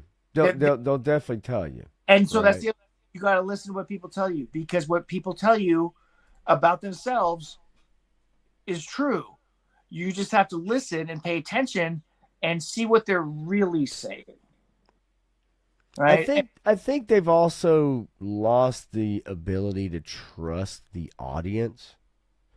Like, trust the audience to decipher for themselves, to suss out and take out of a movie or film what they want to. Like, you can put messaging in anything, but I think it's been there for forever. But I think the audience was trusted more because the audience was more intelligent, I think. And what I mean by that is not that people are stupid now. It's just that I think things have been dumbed down for people so much that no one is challenged. Yeah. No one's challenged to read, no one's challenged to watch a whole video anymore, right? You watch shorts, you watch reels, you watch 60 seconds, maybe 3 minutes. And anything longer than that is really a challenge. And it's by design. I think that's by design. I'm not saying that there's not entertainment to be had, and it's not, people derive whatever they want to out of whatever content or whatever you want to call it. I just think that the public as a whole are not trusted anymore, or at least they don't feel like they can trust the public, or they've made us this way to not be able to be smart enough to understand messaging in a film. They don't have to beat you over the head with it. Yeah. Right. Yeah. And I would love to get back to a point where that happens. I don't know that we can, because of how hard and dumb they've gone with their messaging in the past 10 years. Right. And people are so hyper aware of it now. Everybody's super sensitive. It's going to take a long time to tune down that sensitivity back to a normal level that people just want to go out and enjoy something. And media's changed already. So we can't go back to that type of media anymore. People are gravitating more and more towards YouTube, to live forward content where they can interact with the hosts. They can interact with the content in a different way. And so this other, scripted media thing has been fading for a long time. And Douglas Adams predicted it in 1980. Yeah, I've seen some interesting interviews with a few of whether you call them prognosticators or philosophers or whatever, that, have brought things up, and it is interesting because you'll come across like a video, or you'll come across maybe an article that'll bring something up like that, where it's like, wow, yeah, that's, this is somebody that called it out, 40 years ago, 50 years ago, 30 years ago.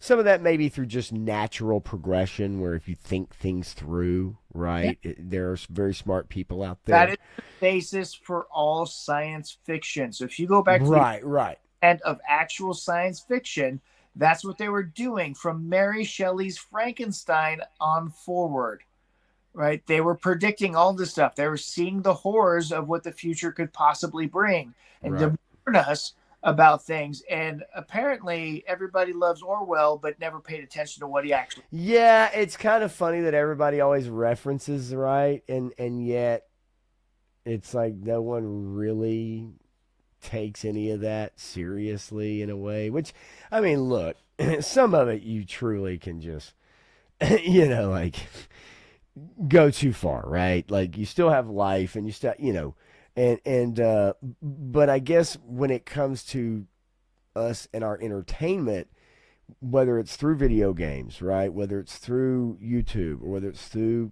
physical media, right? Digging through your old movie collection and putting something in, right? There are some things that transport you, but I think it's more because of whatever time period you've lived in and grown up in, and your formative years in particular are always nostalgic to you, right? It's easy to get yourself lost in those things, and maybe things were simpler, right? Whatever. But I think Ronnie brings it up too about when all of us dinosaurs are no longer roaming the earth, no movie will be woke. What's funny about that though is it's not even the woke part of it. I think it really truly is like the fact that I just don't think that creatives. Number one, I don't think they're as creative now. Yeah. But also, I think that really it's about trusting people to be smarter than you think they are. Yeah. And allowing your audience to actually use their brains. Yeah. Video games are a great example of that. Yeah. And the reason I bring that up is because whether it's through gameplay mechanics or through story, a lot of games now, they hold your hand. They have an hour-long tutorial to get through before you actually get to play the game. But Gary can't still open that damn door and get out of Yeah, no, he's got a lot of trouble. Witcher 3 gave him a lot of issues.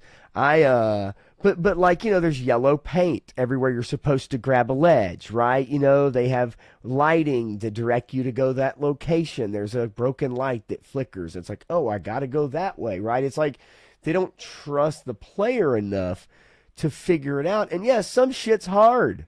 Yeah. It should be. And you just got to learn through fucking trial and error. Could right? you imagine putting somebody, today's gamer, in that old Star Trek and teleplay oh shit 386 game where all the graphics are 8-bit or whatever they are? You have to go through that whole thing and figure out what's interactive and what's not by actually walking through and trying and then clicking on it. Yeah. Yeah. Imagine, and that's shortly thereafter you had things where you could see just a faint outline of something that was different, and right. Oh, I can interact with that. Yes. When you to learn a secret or something, and it's all just like, here, there's this big target right on the thing that you need to mess with. It is interesting though, because just within that realm, as grass of so many red shirts died in that game. Within that realm, I will tell you, I did go back as part of a collection I bought, and I played the original NES Metal Gear. Dude, that game is hard. It's okay. Many of you grew up like I did with comic books that had the advertisement on the back that showed all the weapons and devices you could use, and it was like, oh my God. And I beat that game when I was a kid, and I loved every freaking minute of it. Yeah. I went back and tried to play that son of a bitch, and I could get through about 7 screens and dying over and over, and it was pissing me off. And whatever you do, don't play Ninja Gaiden. I have, because I have it also. I bought it I have a Nintendo, and I bought the motherfucker and and I was like, motherfucker. And Legend of Kage, remember that? Legend of Kage. Dude, that shit. And as fun as it was thinking, I'm jumping through trees, and then there's ninja stars flying, and you're dying every like 20 seconds. So I get it. I understand. There's modern conveniences when it comes to video games. There is such a thing of like, okay, save points, and it's easier to see things, and like, it's easier to move around and play. So I fully get it, right? Like, but when it comes to entertainment, when it comes to movies, when it comes to entertainment, I just feel like you're right. I think that there almost is no going back. Maybe it'll be more subtle. Maybe the agendas will always be there just because of where things are at now. But I also just don't feel that they trust the audience enough to be smart. Yeah, well, and clearly they don't, because back in the day when they created art for art's sake, and you got John Carpenter making They Live, and people get a completely different message out of that movie than he intended, but it's just as valid. Right. That actual art. That's somebody's interpretation of art. And that's what art is supposed to do. It's supposed to spurn those ideas. Even though the creator had a completely different idea in creating it, he didn't browbeat you with it and didn't like state what it was so people could have a different interpretation. And they did. And that was amazing stuff, because They Live is an incredible movie. If you watch it all the way through, and you can, interpret what you want from that. I think the ability to, like, even if a movie, let's say it was about climate change, let's say it was about nuclear Armageddon, let's say it was about whatever. Some of them, they were overt because they were meant to be overt. Right. But then you had filmmakers who were able to have a story in, and even though they wanted you to understand maybe about climate change, they wanted you to, that was their messaging, save the rainforest, whatever it was, but they were able to put a story in there for you, right? And kind of package it up and then say, hey, if you get the message, okay, then you get it. But if you don't, there's this entertainment here for you to enjoy as well. It's not just you must accept this, here's a fucking baseball bat to your head, right? Not saying that hasn't always been around, but I think in just general entertainment, yes, the last several years we have been beaten with way too many socks full of quarters. Yeah. To the point where I think people are done with it, and it's showing by people not trusting and going to see movies and turning into streaming shows. They're not tuning in. They're not going to the box office because I don't think they trust the fact that they're going to be able to be entertained. That they feel like they're going to be preached to in some shape, form, or fashion. Yep. And that's where, I think escapism is just down the road from politics. And when you're unable to separate the two, I think that's one of the clear tenets of socialism, if I'm not mistaken. Is that they go hand in hand. Yeah, when the government is controlling, or the oligarchy is controlling everything, then you no longer live in a democracy or a representative democracy. You live in some form of fascist socialist society, because fascism and socialism are the same thing. They're the same branch of the same tree. Right. And your entertainment is controlled, right? It is definitely, not intermittent, and your eyes must be open and watching.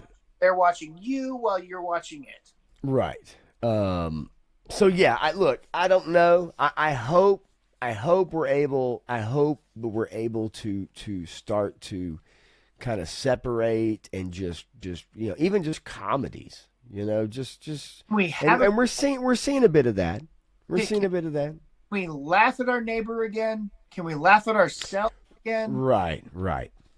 Well, we need to get over this pretentious bullshit. This self-righteousness about everything offends me. Yes. And get over ourselves, get over our own ego, and poke fun at each other like we do in the chats, like we do in all these toy groups. Yeah, 100%. As Ryan Trickshot comes in here and ribs us a new one, or War Chest, or Right. else comes in here, and we have a good time. Why? Because we can laugh at ourselves, we can laugh at each other, and we can have a good time.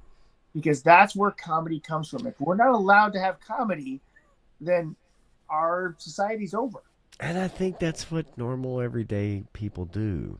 Yeah. They rib on each other, they cut up, they have a beer, and they make a joke with each other. And it's not just comedy. It's just, yeah, why so serious, right? Yeah, And some things obviously need to be. But at the same token, I think you're right. It's I think most people are able to joke around with each other. You should hear the people I work with.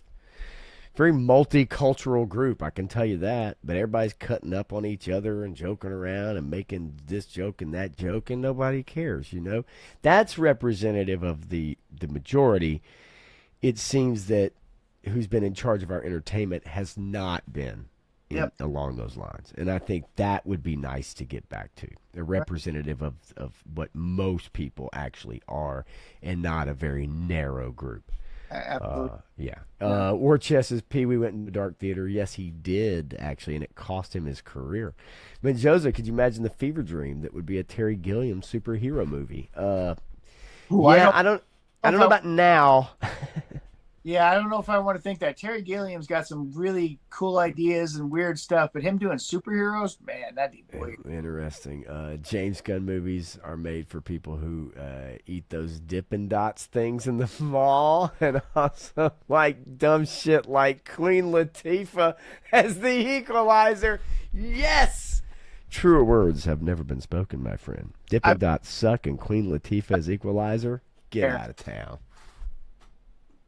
I mean, there had been some cocaine usage. Seriously, dude. When I see that show and somehow I see her leaping and tackling somebody that's running away from her, and I'm like, there is no way. Even 170 pounds ago, Queen Latifah was not chasing somebody down. Get the fuck out of here. All right. Viber Scott, I know G.I. Joe had left-leaning writers, but there's a lot of right-leaning ideas, like Shipwreck and 20 Questions. Yeah. No, there was something there for everyone. There were ideas about this, and there was also this, and it just worked as a story, right? Yeah. No matter how goofy it was. Yeah. Yeah, Johnny Reno, that's been brought up many times through the last several years, especially when it comes to participation trophies and things of that nature. Yep. I'm with you. I think, it's skin. Come on, man. Like, buck up, buckaroo. Everything's going to be okay. Like, Smoke to see the lasers, in Metal Gear. G.I. Jetman says, I only played the Madden video game. I'm shocked, G.I., because that's one game they haven't innovated on in 20-plus years now. And Tecmo Bowl was better. Tecmo Bowl was a shit. I used to love Madden, but all it is now is just a roster swap every year. That's the same tech, man. I really did. I used to really love it, though. I'm not going to kid you. Was 2003, 2000? 2K. Yeah. Oh, yeah. 2K7. Died. Is when it stopped innovating. When they gave the license only to EA, you're right. That's when, because there's no competition. Yeah. Right? No competition. No reason for. Yeah, exactly. Ronnie says between COVID and the writer's strike, really been off all on the cinema. Anyways, yeah, no, you're right. You're right. They're not as much being made. The writing is not as good, and why would people want to pay money when it costs more money to go? Right? At corners, and so they pay lighter. They hire less writers, and they expect them to bring in the big bucks, and they don't. And then they're like, "Oh, what happened?" And then they lose money. And yes, since then, for sure. Yeah, no, exactly. I agree. I thought ID4 was about not dating strippers. I thought ID4 was a Volkswagen. Top Gun, Spidey, and Barbie somehow got people in the seats. That's right. And I think it's because they were fun. Now, Barbie, not necessarily my kind of movie, but at the same time, a great marketing machine. Absolutely.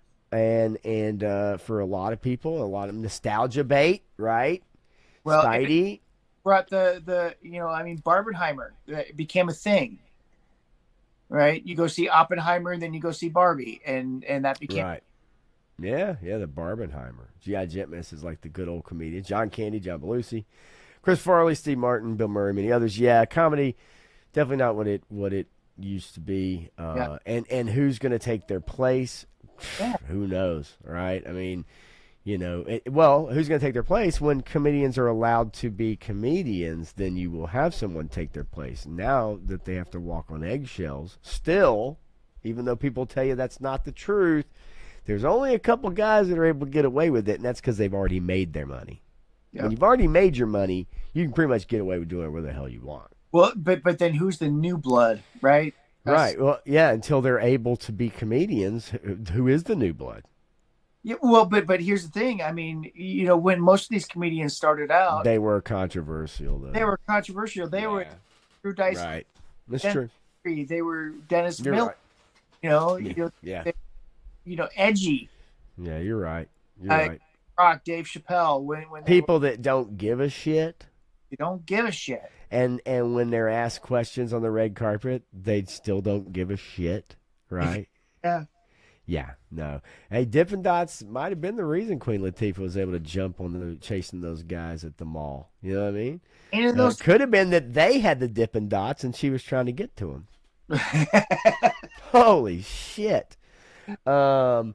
Yeah, I haven't played Madden in 2 years, got into collecting instead. Well, there you go, baby. Good hobby. Joe Montana Sports Talk Football. That was one of my favorites. As a matter of fact, me and my buddy used to joke all the time because there's a phrase in the Joe Montana Sports Talk Football game on Genesis, and when you fumbled it, the announcer would go, "Oh, he drops it. Oh, he drops it." And he would repeat it like over and over, and you'd be like, this game is stuck. It's fucking stuck. Yeah, I love Joe Montana Sports Talk. That's one of my favorites. Viper Scott also says Shane Gillis is my current favorite comedian. And yes, Jimmy Kimmel sucks. Adam Carolla is quality, my friends. Watch him. Watch him. When Jimmy Kimmel left the main show, he drops it. Sorry, go ahead. I'm sorry. Yeah, exactly.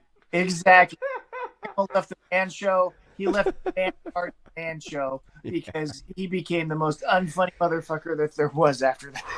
Man, you ain't fucking kidding, dude. I mean, dude, like what happened? Dude, have you ever typed in what happened to Jimmy Kimmel? You'll find that's all anybody, what happened to Jimmy Kimmel after Man Show? Like that's literally, it's like everybody asking the question, man, that dude used to be funny and a man. But anyway, you know who remembers? Pepperidge Farm remembers. So, I guess that's it for this week. We will be back next week. Hopefully, we'll have we might even have some doomsday news, G.I. You never know. If something breaks, I'm definitely going to save it. I promise you I will, especially if it's something interesting, a little rumor action. Shot of Doom's face, then yeah, we might. I would love to get some set stuff. I mean, I really would, and I do scrounge around for that stuff, but I just haven't found anything that's really worth putting on here. I mean, I just haven't. There's been a couple things here and there, and I always hope for it, right? Because I'm curious about it. So we'll see. Maybe there will be something next week. I will be on with 3-Star Draw tomorrow on his channel at 9 Eastern, 8 Central for Sevens Wild. Again, it's our top vehicle drivers. We may sneak in another topic, but it just depends. Toy news has been a little slow, Matthew. Like, especially G.I. Joe. I'm a little laid back, other than getting charged for this or that. But you can't talk about that for 3 hours. But the things we can talk about are that the new wave is actually in stores now. So well, that's true. But you know what? I haven't seen it. And when I looked at my local Walmart and Target, guess what? They ain't got shit. Well. They really don't, actually. That's the sad part. It's like I was really hoping. I did see the fireman, Legacy Fireman. Well, yeah, he's been everywhere, and I hope the police officer is everywhere also. I want that police officer to fill every shelf on everywhere. So I agree. I didn't see him. But when I went to Walmart, I saw the same retro carded Recondo and the same big boa that's been there for several months. Target had a little bit more, but not much. So it is what it is. I don't know, but we'll cut up tomorrow night. So if you guys are hanging out, come see me in 3-Star, and we'll be messing around. I have not gotten my snake armor either. Actually, have not gotten charged. Been waiting on it. Expecting it any moment, and have not gotten charged yet. But did get charged for Slice and Dice. So yeah, as G.I. Jetman says. But anyway, and I believe that Punk's Pit is this Friday. Maybe, I guess. Maybe, I guess we'll see. I don't know. I'm not gonna speak, and I know you won't either. Who knows? We'll wait for a notification on Punk's Pit maybe for Friday, but I'm not gonna lie to you. I know 3-Star was gonna do a 3-Star After Dark last Friday, but then he was like, no, it's the Pit tonight, and then didn't happen. So then he was like, well, darn it, So I know maybe he might be doing a 3-Star After Dark this Friday. I don't know. I really don't. I know he'd rather participate in Punk's Pit than do his own stream, right? I do know that. Scheduled for this Friday. There's one scheduled. Okay, Friday. good. It was postponed 1 week. Larry needed a week off, even though he gets works and he's doing evening with Thursday with a friend, but he needed a so right. Stream on Saturday. So whatever. Everybody, hey, everybody needs a day off every now and then, right? But anyway, I will be doing an Unfiltered, and I will be covering what you think I will be covering. So for those of you interested, I will be going through all the facts. I will be going through the person and their roommate. I will be going through all the messaging. I will be going through everything. This upcoming Sunday night on Unfiltered, 100%. So if you guys are interested in following up with the Charlie Kirk news, I will be covering all of that. And I do mean all of it that we have found out since then. So, tell a buddy, bring a friend, share the stream.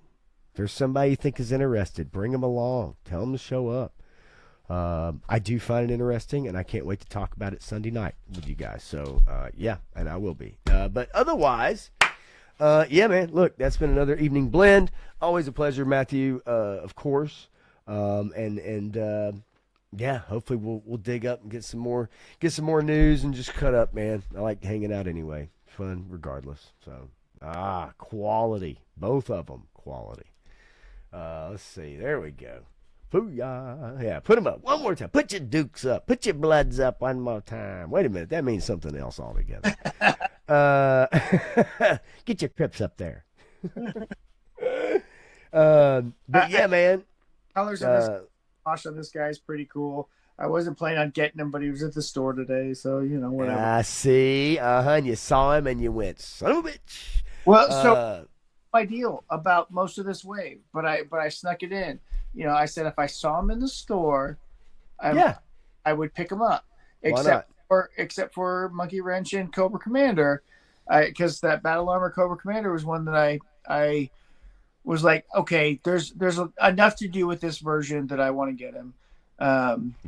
But that Snake Eyes version 4, I'm with everybody else. That was terrible. You're good. He showed up on my doorstep yesterday, and I kicked his ass down the road. No, I'm kidding. I kept him. Of course I did. But anyway, whatever. Johnny Reno, no difference. Yeah. There's difference in the way that they applied the paint. So there's more of a shadow on the new one, and he's got the red eyepiece. There's more. You want to hold them up? It's if really you can put them at the camera, hard to see. Yeah, it's really hard to see in this light. Okay. You can see the red there a little bit, and I don't know if you can see the shadow or not. The shadow's darker here, but it looks kind of more natural with this one. Okay. The legs are different, so the heights are different on these guys. Yeah, for sure. And I believe that the arms are the same. No, they're this one is a little different. Yeah, it's a little different. Mm-hmm. So they're slightly different, and then the washes are different. Yeah. The knee great figures though. The feet are the same. The boots, from the ankle swivel down are about the same. Yeah. The overlays are the same.